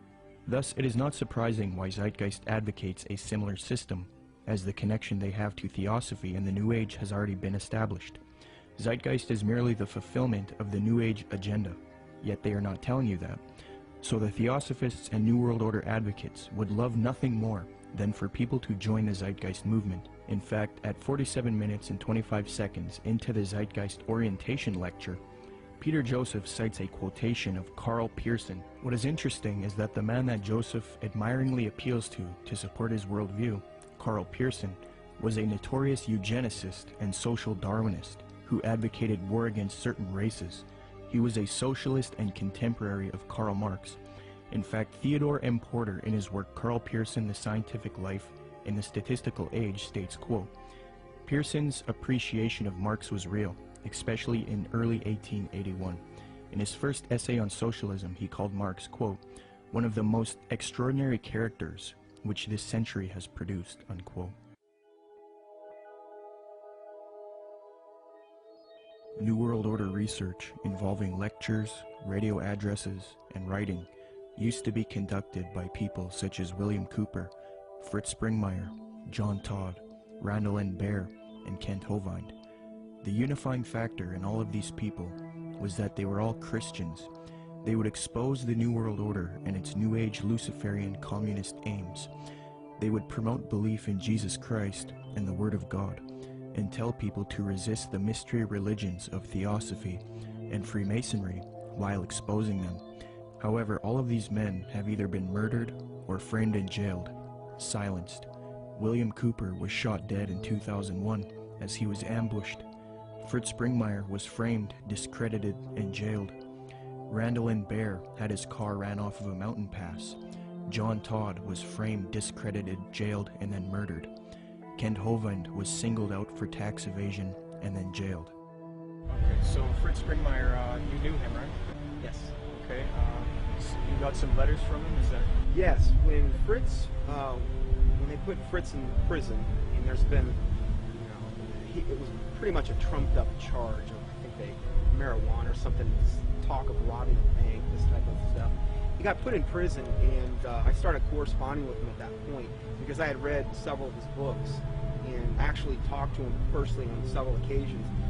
And we really, all we could do at that point is correspond. Right. So I've got several handwritten letters from him, and the last time I had heard from him was several years back, and he had been in it wasn't his fault, and I think it might have been arranged where he was in a fight. He didn't fight back. Yeah. The guy came and he told me that he was just using his head like a soccer ball, essentially. Really? Oh, it was sad. It was sad. And you know, Fritz, he never complained in these letters. Yeah. He never, it wasn't like he was like, oh, woe is me, I'm in prison and this or that. He always had a great attitude. He was trying to help other people in there. Yeah. I believe he had a ministry going. Amen. And, you know, I can't say enough good about Fritz Springmeier. Now that the Christian New World Order researchers have been silenced, the truth movement has been infiltrated by people who purport to be against the New World Order, yet they advocate the New Age religion, a new utopia, and they all speak against Christianity and the Bible. The people who took over the truth movement and who are allowed to live and teach the public, such as Jordan Maxwell, Michael Tessarion, Peter Joseph, David Icke, and others, all of these people have one unifying factor. They are all strictly against Christianity, and they are all heavily associated with the New Age, Theosophy, and Freemasonry. I think Jordan Maxwell is somebody who is just deceived. It's my personal opinion, and I could be wrong about this, that Jordan Maxwell is not a paid disinformation agent, or he's not somebody that is a high-level Satanist. I think that Jordan Maxwell is like many of us in the truth movement. We have been deceived by a lot of very clever disinformation. In his case, Blavatsky and the secret doctrine and that whole concept that really got him on a roll. Jordan Maxwell is a person who believes that the entities that he's involved with, that he had experiences with in the desert, etc., were Pleiadians. And I think that he thinks that they chose him to teach the world certain things. So in that context, it's very hard for him, or really anybody, to break free of that paradigm, because in that paradigm he gets to be this super special individual, and we all are vulnerable to that. If we have supernatural experiences where entities tell you that you are the chosen one and that you're going to do something, it's very hard not to believe them, because that's what you want. And so it's very hard, and of course, in doing so, in thinking, okay, these guys, these Pleiadians are on my side, when in actuality they're demons, they would coax him to do certain things, like he mentioned later, to go into these seances or whatever. In doing that, they can have more control over him, because they're demons and they have a system to get more control over a person. And if they do that, then he can start to be used more thoroughly by them, and he can do exactly what he promised them that he would do, to be a channel for them. And that's what his life has been about, being used, despite his probably very good intentions. He has been a tool of the New World Order. And so my view is that Jordan Maxwell's ends up promoting the New World Order. In that particular session, he goes on to say that the New World Order, that a bad time is coming, but that time must come in order for it to be destroyed, to bring the birth of the New World Order. Out of chaos comes order. So he was saying that the old system must be destroyed to come the new system. And that is exactly what the double-headed phoenix rising out of the ashes is all about. The old system of the New World Order is what we see building up all around us. It is going to get really, really bad, but it is going to be destroyed, in a sense, because that faucet is being run by evil. We all know that the things that are happening to the world right now are being done because of evil. So if evil's causing all those things, evil can also turn that faucet off at just the right time in order to make it seem like whoever stopped it, and therefore is the savior. So that new system will seem like the utopia that Jordan Maxwell says we all need to wait for. It's interesting that he says that at that time that's when the aliens, or gods, are coming back to stop it. That's the deception. That's what the people in the have been saying of the occultists, saying that that's what the demons are going to do for a long time. It's easy to be seduced, especially in Tsarion's case, who was raised since 11 years old saying this is truth. He was raised by Rosicrucians, raised by these people by his own admission. He was doing the tarot cards at the age of 11 by his own biography. This is the example of being raised in a system, being told one thing is true and the other thing is not. It's biased is what it is, but nevertheless, I think in that reason these people deserve our sympathy. One way or the other, they are deceived. Even if they are intentionally doing it, which is possible in the case of Tsarion, and it's possible in the case of Maxwell too, I suppose. Even if they're intentionally doing it, they have to deserve our sympathy and even our prayers, because even if they're intentionally doing it, they're still deceived. But to wrap that up, Blavatsky and everything that came out of that was what 1 Timothy calls the doctrines of demons, and in the last days people will believe. The New Age and all of that was birthed by Blavatsky, and the New Age ideas will be used to bring in this new world order.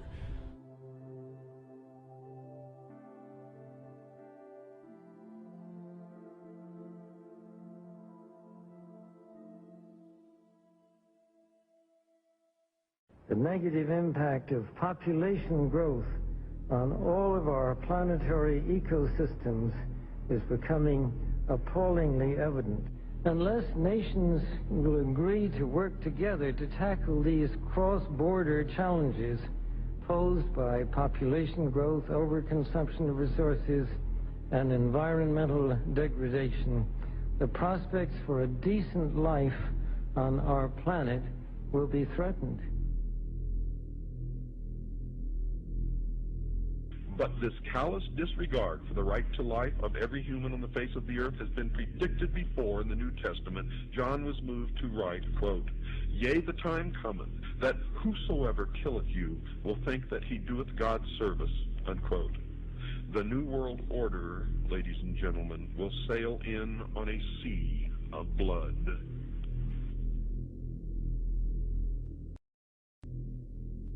The same New Agers who call for peace, love, harmony, and world unity, when confronted with separatists, for example, fundamentalist Christians, you start to see a darker side to them.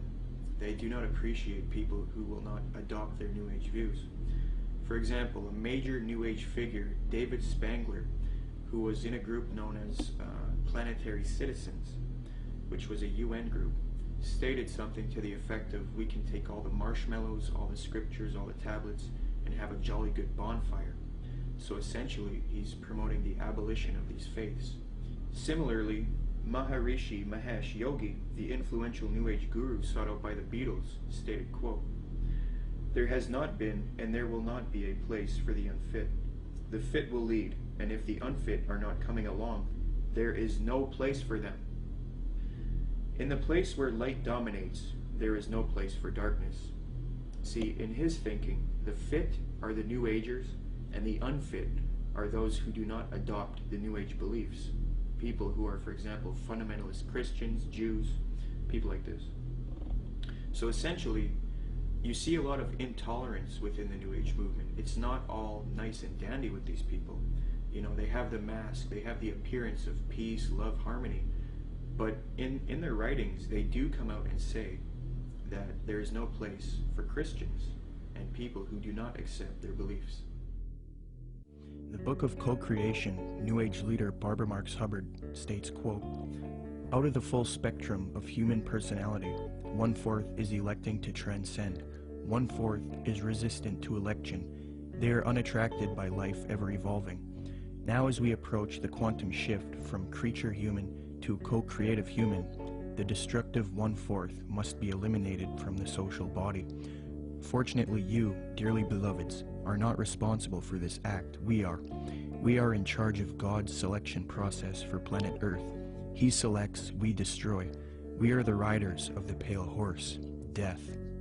Alice Bailey explained what the New World Order will do to those who refuse to accept it. Quote, "Let us never forget that it is the life, its purpose, and its directed, intentional destiny that is of importance, and also that when a form proves inadequate, or too diseased, or too crippled for the expression of that purpose, it is, from the point of view of the hierarchy, no disaster when that form has to go.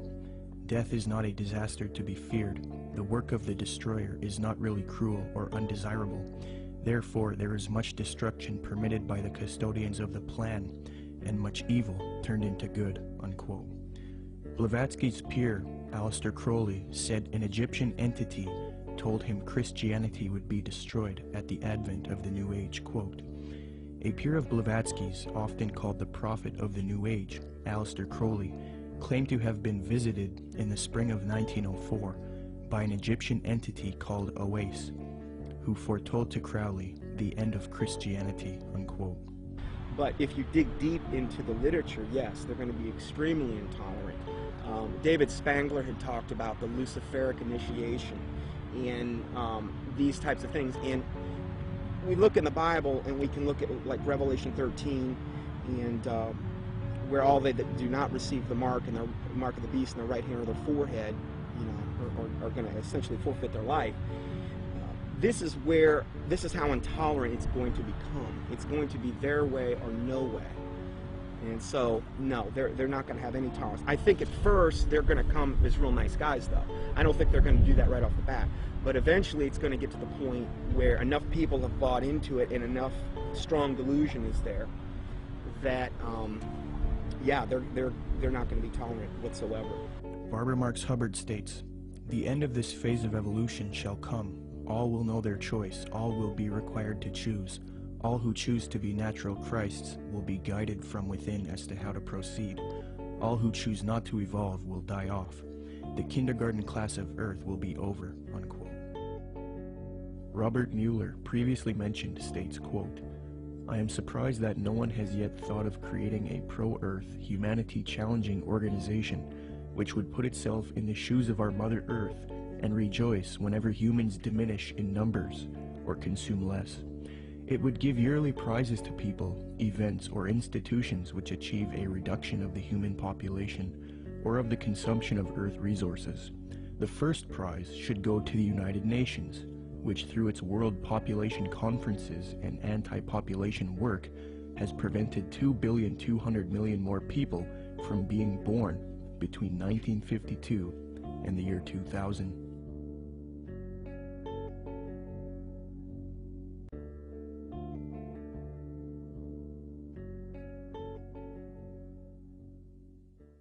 The more you look into where the 2012 ideas originated, and honestly, most of the 2012 theories are relatively new, that is, people attaching significance to the fact that the Mayan calendar ends. And almost without exception, they are by people that are channeling entities. A lot of times they say it's the Pleiadians that they're talking to, or the Syrians, or in the case of David Wilcock, it's Ra and Seth.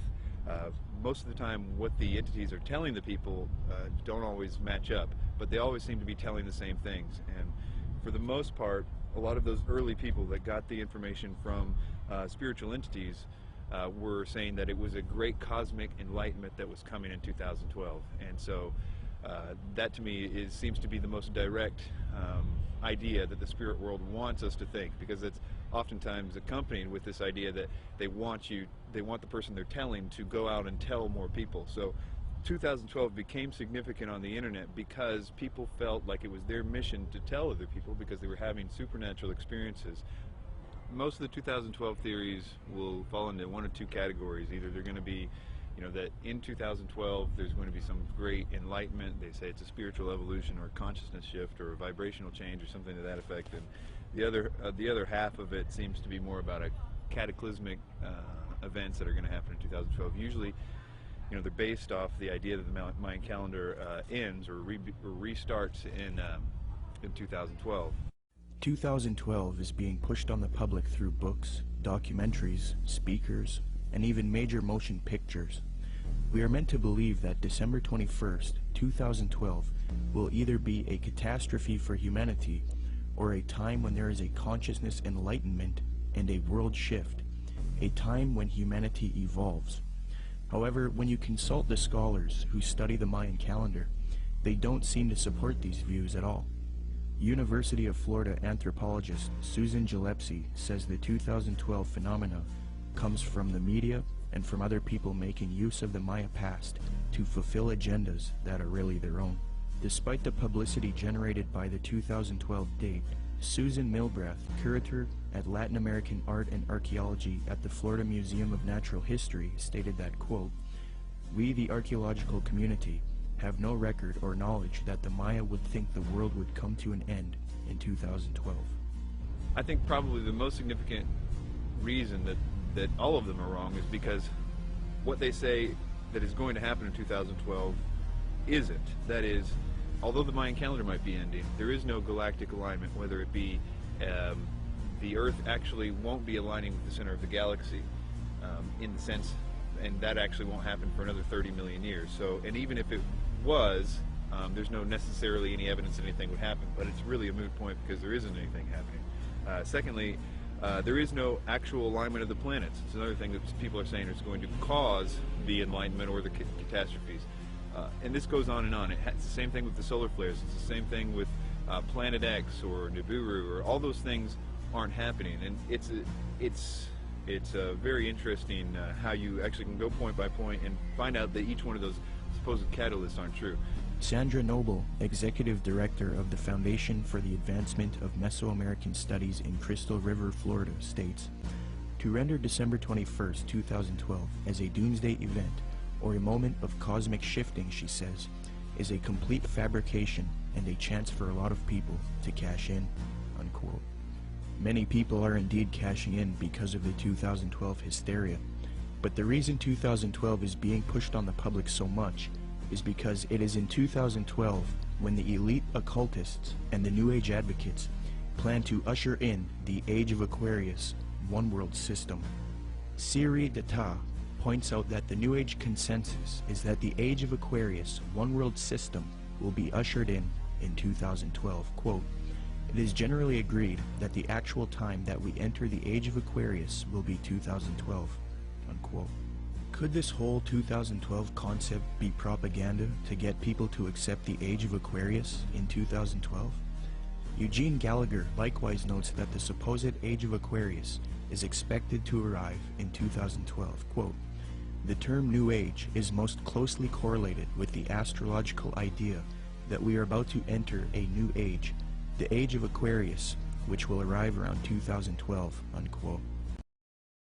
Michael P. Mao states, "Yet 2012 does not mark the end of the world as oft predicted, but the birth of a new golden era, popularly known on the Earth plane as the Age of Aquarius." Unquote. Dr. C.L. Pepler explains the New Age view that 2012 is the start of the Age of Aquarius. Quote, "They believe the next age will start around AD 2012 and will be the Age of Aquarius.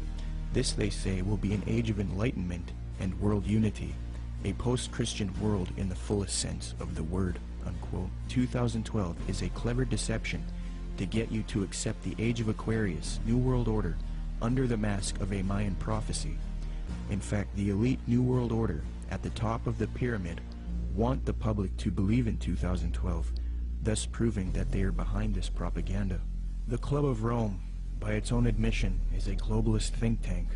The aim of this organization, founded by Erwin Laszlo, is to solve the world's problems and erect a solution, a new world order, one world government, the same theme we have been talking about in the film. On January 31st, 2009, the Club of Rome held the Future of the American Hemisphere Conference. Francesco Stippo kicked the conference off with a speech. Francesco Stippo is a member of the U.S. Club of Rome. He authored the book World Federalist Manifesto, Guide to Political Globalization, where he states, quote, "Political globalization is the creation of a world government which regulates the relationships among governments." Well, founder of the Club of Rome, Erwin Laszlo, along with popular New Age author and student of Jiddu Krishnamurti, Deepak Chopra, along with globalist Mikhail Gorbachev, have all authored a book together entitled World Shift 2012. This book advocates the 2012 theories extensively, so it appears that the elite have vested interest in this 2012 hysteria, and they want the public to accept it. Erwin Laszlo's Club of Rome founded another spin-off organization called the Club of Budapest. Now, it is this elite organization, the Club of Budapest, which is promoting 2012 and the New Age ascension beliefs to the public. New Age members of the Club of Budapest include Robert Mueller, former General Secretary of the UN, and Barbara Marx Hubbard, who stated, quote, "We have been projecting the transformation in 2012. It is happening now," unquote. Founder of the Club of Budapest, Erwin Laszlo, is also featured on the Pro-2012 Ascension website, worldshift2012.org.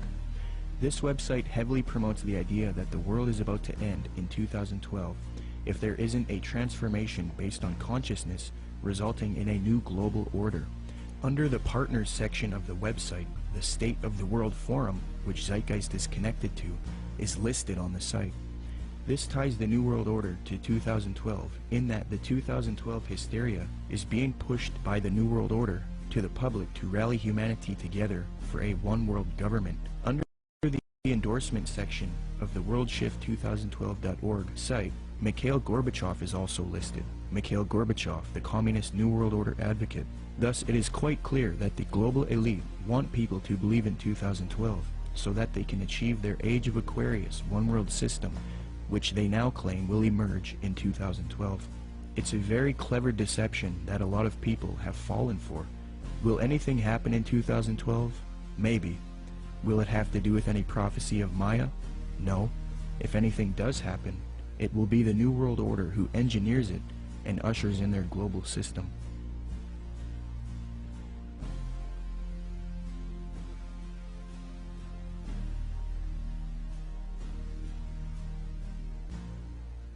The reason the Christian anti-New World Order researchers have been silenced and replaced with New Age advocates is because the New World Order occultists and New Age advocates hate biblical Christianity. Why? Because the Bible not only refutes their New Age beliefs, but it predicted their coming utopia, calls it out as an evil world system, and tells people to resist it. First, in the Apostle Paul's first letter to Timothy, he warns of these supposed ascended masters who will deceive people with false doctrines. Quote, "The Spirit clearly says that in later times some will abandon the faith and follow deceiving spirits and things taught by demons. Such teachings come through hypocritical liars, whose consciences have been seared as with a hot iron." Paul also predicts the New Age movement, quote, "For the time will come when men will not put up with sound doctrine. Instead, to suit their own desires, they will gather around them a great number of teachers to say what their itching ears want to hear. They will turn their ears away from the truth and turn aside to myths." New Agers will often claim that the Bible promotes their astrological beliefs. However, in the Old Testament book of Isaiah, astrology is forbidden and identified as an abomination to God. Quote, "Let now the astrologers, the stargazers, the monthly prognosticators stand up and save thee from these things that shall come upon thee. Behold, they shall be as stubble." Zeitgeist's main source, Acharya S., claims that Jesus talks about the age of Pisces in Matthew 28:20, which states, "And teaching them to obey everything I have commanded you, and surely I am with you always to the very end of the age." However, although the zodiac was around in 1st century Palestine, the age concept was not around yet, so the biblical writers could not have been referencing the astrological age. Dr. Noel Swerdlow, professor of astronomy and astrophysics at the University of Chicago, states, "Within which group of stars the vernal equinox was located was of no astrological significance at all. The modern ideas about the age of Pisces or the age of Aquarius are based upon the location of the vernal equinox in the regions of the stars of those constellations. So when this woman says that the Christian fish was a symbol of the coming age of Pisces, she is saying something that no one would have thought of in antiquity." Unquote. When Matthew 28:20 talks about the end of the age, or in Greek, the end of the eon, he is not talking about astrological ages, as this concept was not around yet. The age referred to is that of Jewish understanding. As J.P. Holding remarks, quote, "Zeitgeist is correct that when Jesus refers to the end of the eon, he doesn't mean the end of the world. However, he is also not speaking of the astrological age of Pisces. Rather, in the 1st century Jewish thought, there was an awareness of the current age, Ha-Alom Ha-Zeh, and the age to come, Ha-Alom Ha-Ba. The distinction between the two appears both in the New Testament and in other Jewish writings. This has nothing to do with astrology." Unquote. Zeitgeist merely tried to deceive the public into the New Age worldview by distorting the biblical data, which actually condemns astrology. Moreover, Jesus, Paul, and John predict this coming world teacher, Antichrist or Maitreya, and the New World Order, one world government. And it is this reason that the elite and the New Agers hate true biblical Christianity. Paul writes in 2 Thessalonians, quote, "That you not be quickly shaken from your composure, or be disturbed either by a spirit, or a message, or a letter as if it is from us, to the effect that the day of our Lord has come. Let no one in any way deceive you, for it will not come unless the apostasy comes first, and the man of lawlessness is revealed, the son of destruction, who opposes and exalts himself above every so-called God, or object of worship, so that he takes his seat in the temple of God, displaying himself as being God. And you know what restrains him now, so that in his time he will be revealed. For the mystery of lawlessness is already at work. Only he who now restrains will do so until he is taken out of the way. Then that lawless one will be revealed, whom the Lord will slay with the breath of his mouth, and bring to an end by the appearance of his coming. That is the one whose coming is in accord with the activity of Satan, with all power and signs and false wonders. Jesus Christ warned of the Antichrist and false Christs. He says not to believe anyone who says, "Look, the Christ has returned." For Jesus Christ's real glorious second coming comes after the false Christ, or Antichrist, deceives the world. Matthew 43 states, "And Jesus answered and said to them, See to it that no one misleads you, for many will come in my name, saying, I am the Christ, and will mislead many. Then they will deliver you to tribulation, and will kill you, and you will be hated by all nations, because of my name. Then if anyone says to you, Behold, here is the Christ, or there he is, do not believe him, for false Christs and false prophets will arise, and will show great signs and wonders, so as to mislead, if possible, even the elect. Behold, I have told you in advance. So if they say to you, Behold, he is in the wilderness, do not go out. Or, Behold, he is in the inner rooms, do not believe them. For just as the lightning comes from the east and flashes even to the west, so will the coming of the Son of Man be. But immediately after the tribulation of those days, the sun will be darkened, and the moon will not give its light, and the stars will fall from the sky, and the powers of the heavens will be shaken. And then the sign of the Son of Man will appear in the sky, and then all tribes of the earth will mourn, and they will see the Son of Man coming on the clouds of the sky with power and great. In the book of Revelation, the Apostle John warns about this evil world teacher who humanity worships as he claims to be God. And he opened his mouth in blasphemies against God, to blaspheme his name and his tabernacle, that is, those who dwell in heaven. It was also given to him to make war with the saints and to overcome them. And authority over every tribe and people and tongue and nation was given to him. All who dwell on the earth will worship him. Everyone whose name has not been written from the foundation of the world in the book of life of the Lamb who has been slain. And he causes all, the small and the great, the rich and the poor, and the free men and the slaves, to be given a mark on the right hand or their forehead. And he provides that no one will be able to buy or sell, except the one who has the mark, either the name of the beast or the number of his name. Here is wisdom. Let him who has understanding calculate the number of the beast, for the number is that of a man, and his number is 666. John then talks about how the leaders of the world will form a one-world system and give authority to the Antichrist, or false world teacher. Quote, The 10 horns which you saw were 10 kings who have not yet received a kingdom, but they receive authority as kings with the beast for 1 hour. These have one purpose, and they give their power and authority to the beast. These will wage war against the Lamb, and the Lamb will overcome them, because he is Lord of lords and King of kings, and those who are with him are called and chosen and faithful. So if this Maitreya is real, and if he has the support of the New World Order, and if he plays a role in the coming world system, there is a high potential that he is in fact the Antichrist. We will have to wait and see. The Bible talks about how the real Lord Jesus Christ will return after this world system is created, and this world teacher deceives the planet. Revelation 6 says, Then the kings of the earth, the princes, the generals, the rich, the mighty, and every slave and every free man, hid in the caves among the rocks of the mountains.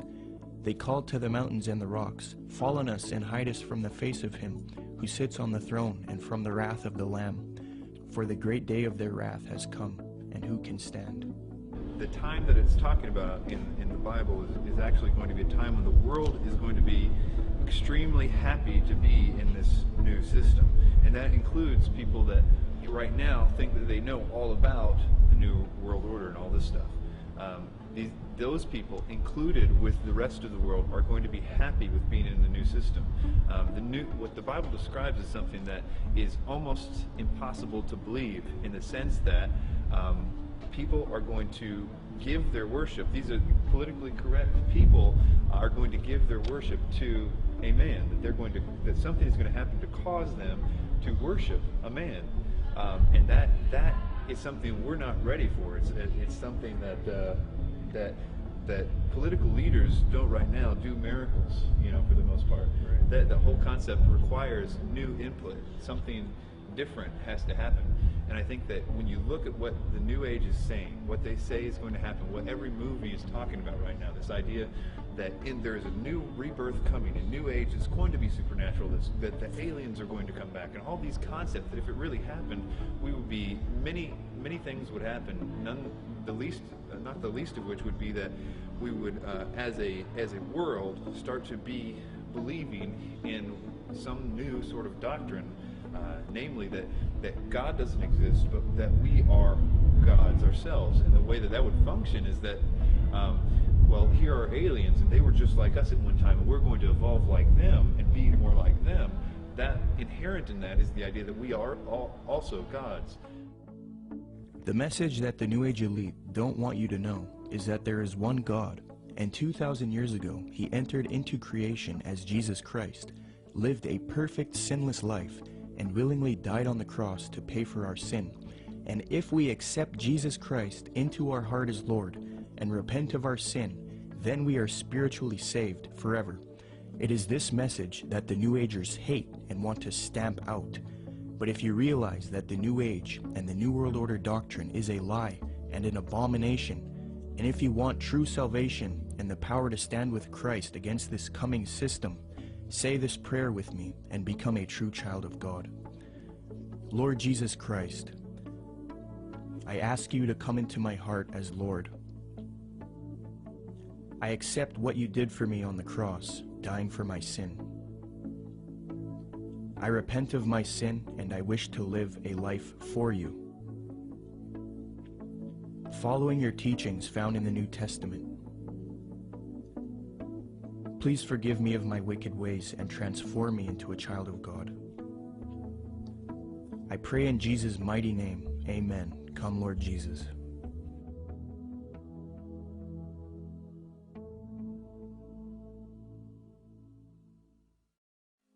You don't really understand sometimes what a terrible burden it is to know some of the things that I know and try to wake people up and impart this knowledge to them and find out that they just have walls built in front of them.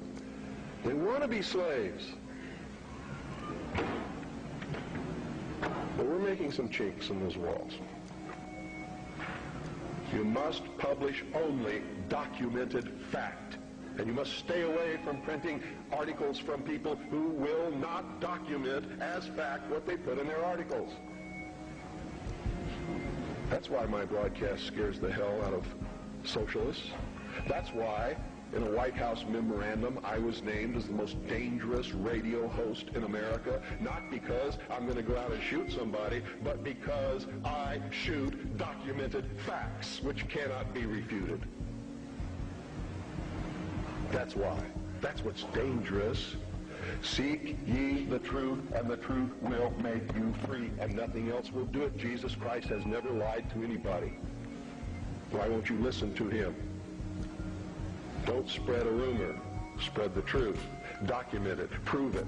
Make it irrefutable, and you too will become dangerous to those who admire us in lies and enslave us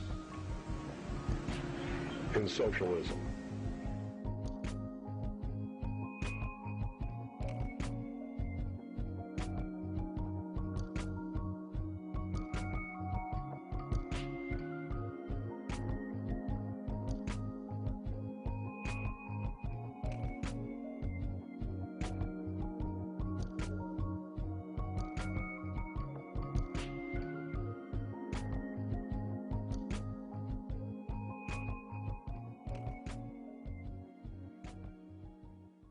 The age of Aquarius, ending duality, Oprah the secret, and Eckhart Tolle preach what will bring in a new age reality, based in traditions of pagan theosophy, bound to be thousands of offshoots of Crowley, students of Alice C. Bailey who follow the lies of Helena Blavatsky, radically altering, changing the pages of history, laying the groundwork forged by the tools of Lucifer, paving the way for the United Nations, a slow preparation, patiently waiting since the creation. The Garden of Eden, a planet whose placement in time is persuaded by aliens, outside invasions, abductions, and cow mutilations, creating an atmosphere ripe for the picking, with movies and Hollywood implanting trickery, mastery over the masses. The whole world collapses in panic, all desperate for someone to save them. Obey anyone that will answer their questions. The savior of sorts, a new age messiah. The wolf in sheep's clothing is what will transpire. The mayhem is out of control.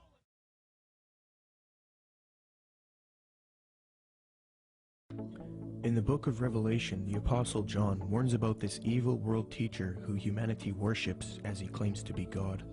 And he opened his mouth in blasphemies against God, to blaspheme his name and his tabernacle, that is, those who dwell in heaven.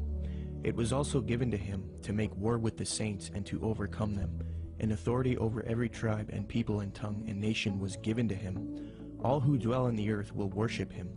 Everyone whose name has not been written from the foundation of the world in the book of life of the Lamb who has been slain. And he causes all, the small and the great, the rich and the poor, and the free men and the slaves, to be given a mark on the right hand or their forehead. And he provides that no one will be able to buy or sell, except the one who has the mark, either the name of the beast or the number of his name. Here is wisdom. Let him who has understanding calculate the number of the beast, for the number is that of a man, and his number is 666. John then talks about how the leaders of the world will form a one-world system and give authority to the Antichrist, or false world teacher. Quote, "The 10 horns which you saw were 10 kings who have not yet received a kingdom, but they receive authority as kings with the beast for 1 hour. These have one purpose, and they give their power and authority to the beast. These will wage war against the Lamb, and the Lamb will overcome them, because he is Lord of lords and King of kings, and those who are with him are called and chosen and faithful." So if this Maitreya is real, and if he has the support of the New World Order, and if he plays a role in the coming world system, there is a high potential that he is in fact the Antichrist. We will have to wait and see. The Bible talks about how the real Lord Jesus Christ will return after this world system is created, and this world teacher deceives the planet. Revelation 6 says, "Then the kings of the earth, the princes, the generals, the rich, the mighty, and every slave and every free man, hid in the caves among the rocks of the mountains. They called to the mountains and the rocks, 'Fall on us and hide us from the face of him who sits on the throne and from the wrath of the Lamb. For the great day of their wrath has come, and who can stand?'" The time that it's talking about in the Bible is actually going to be a time when the world is going to be extremely happy to be in this new system.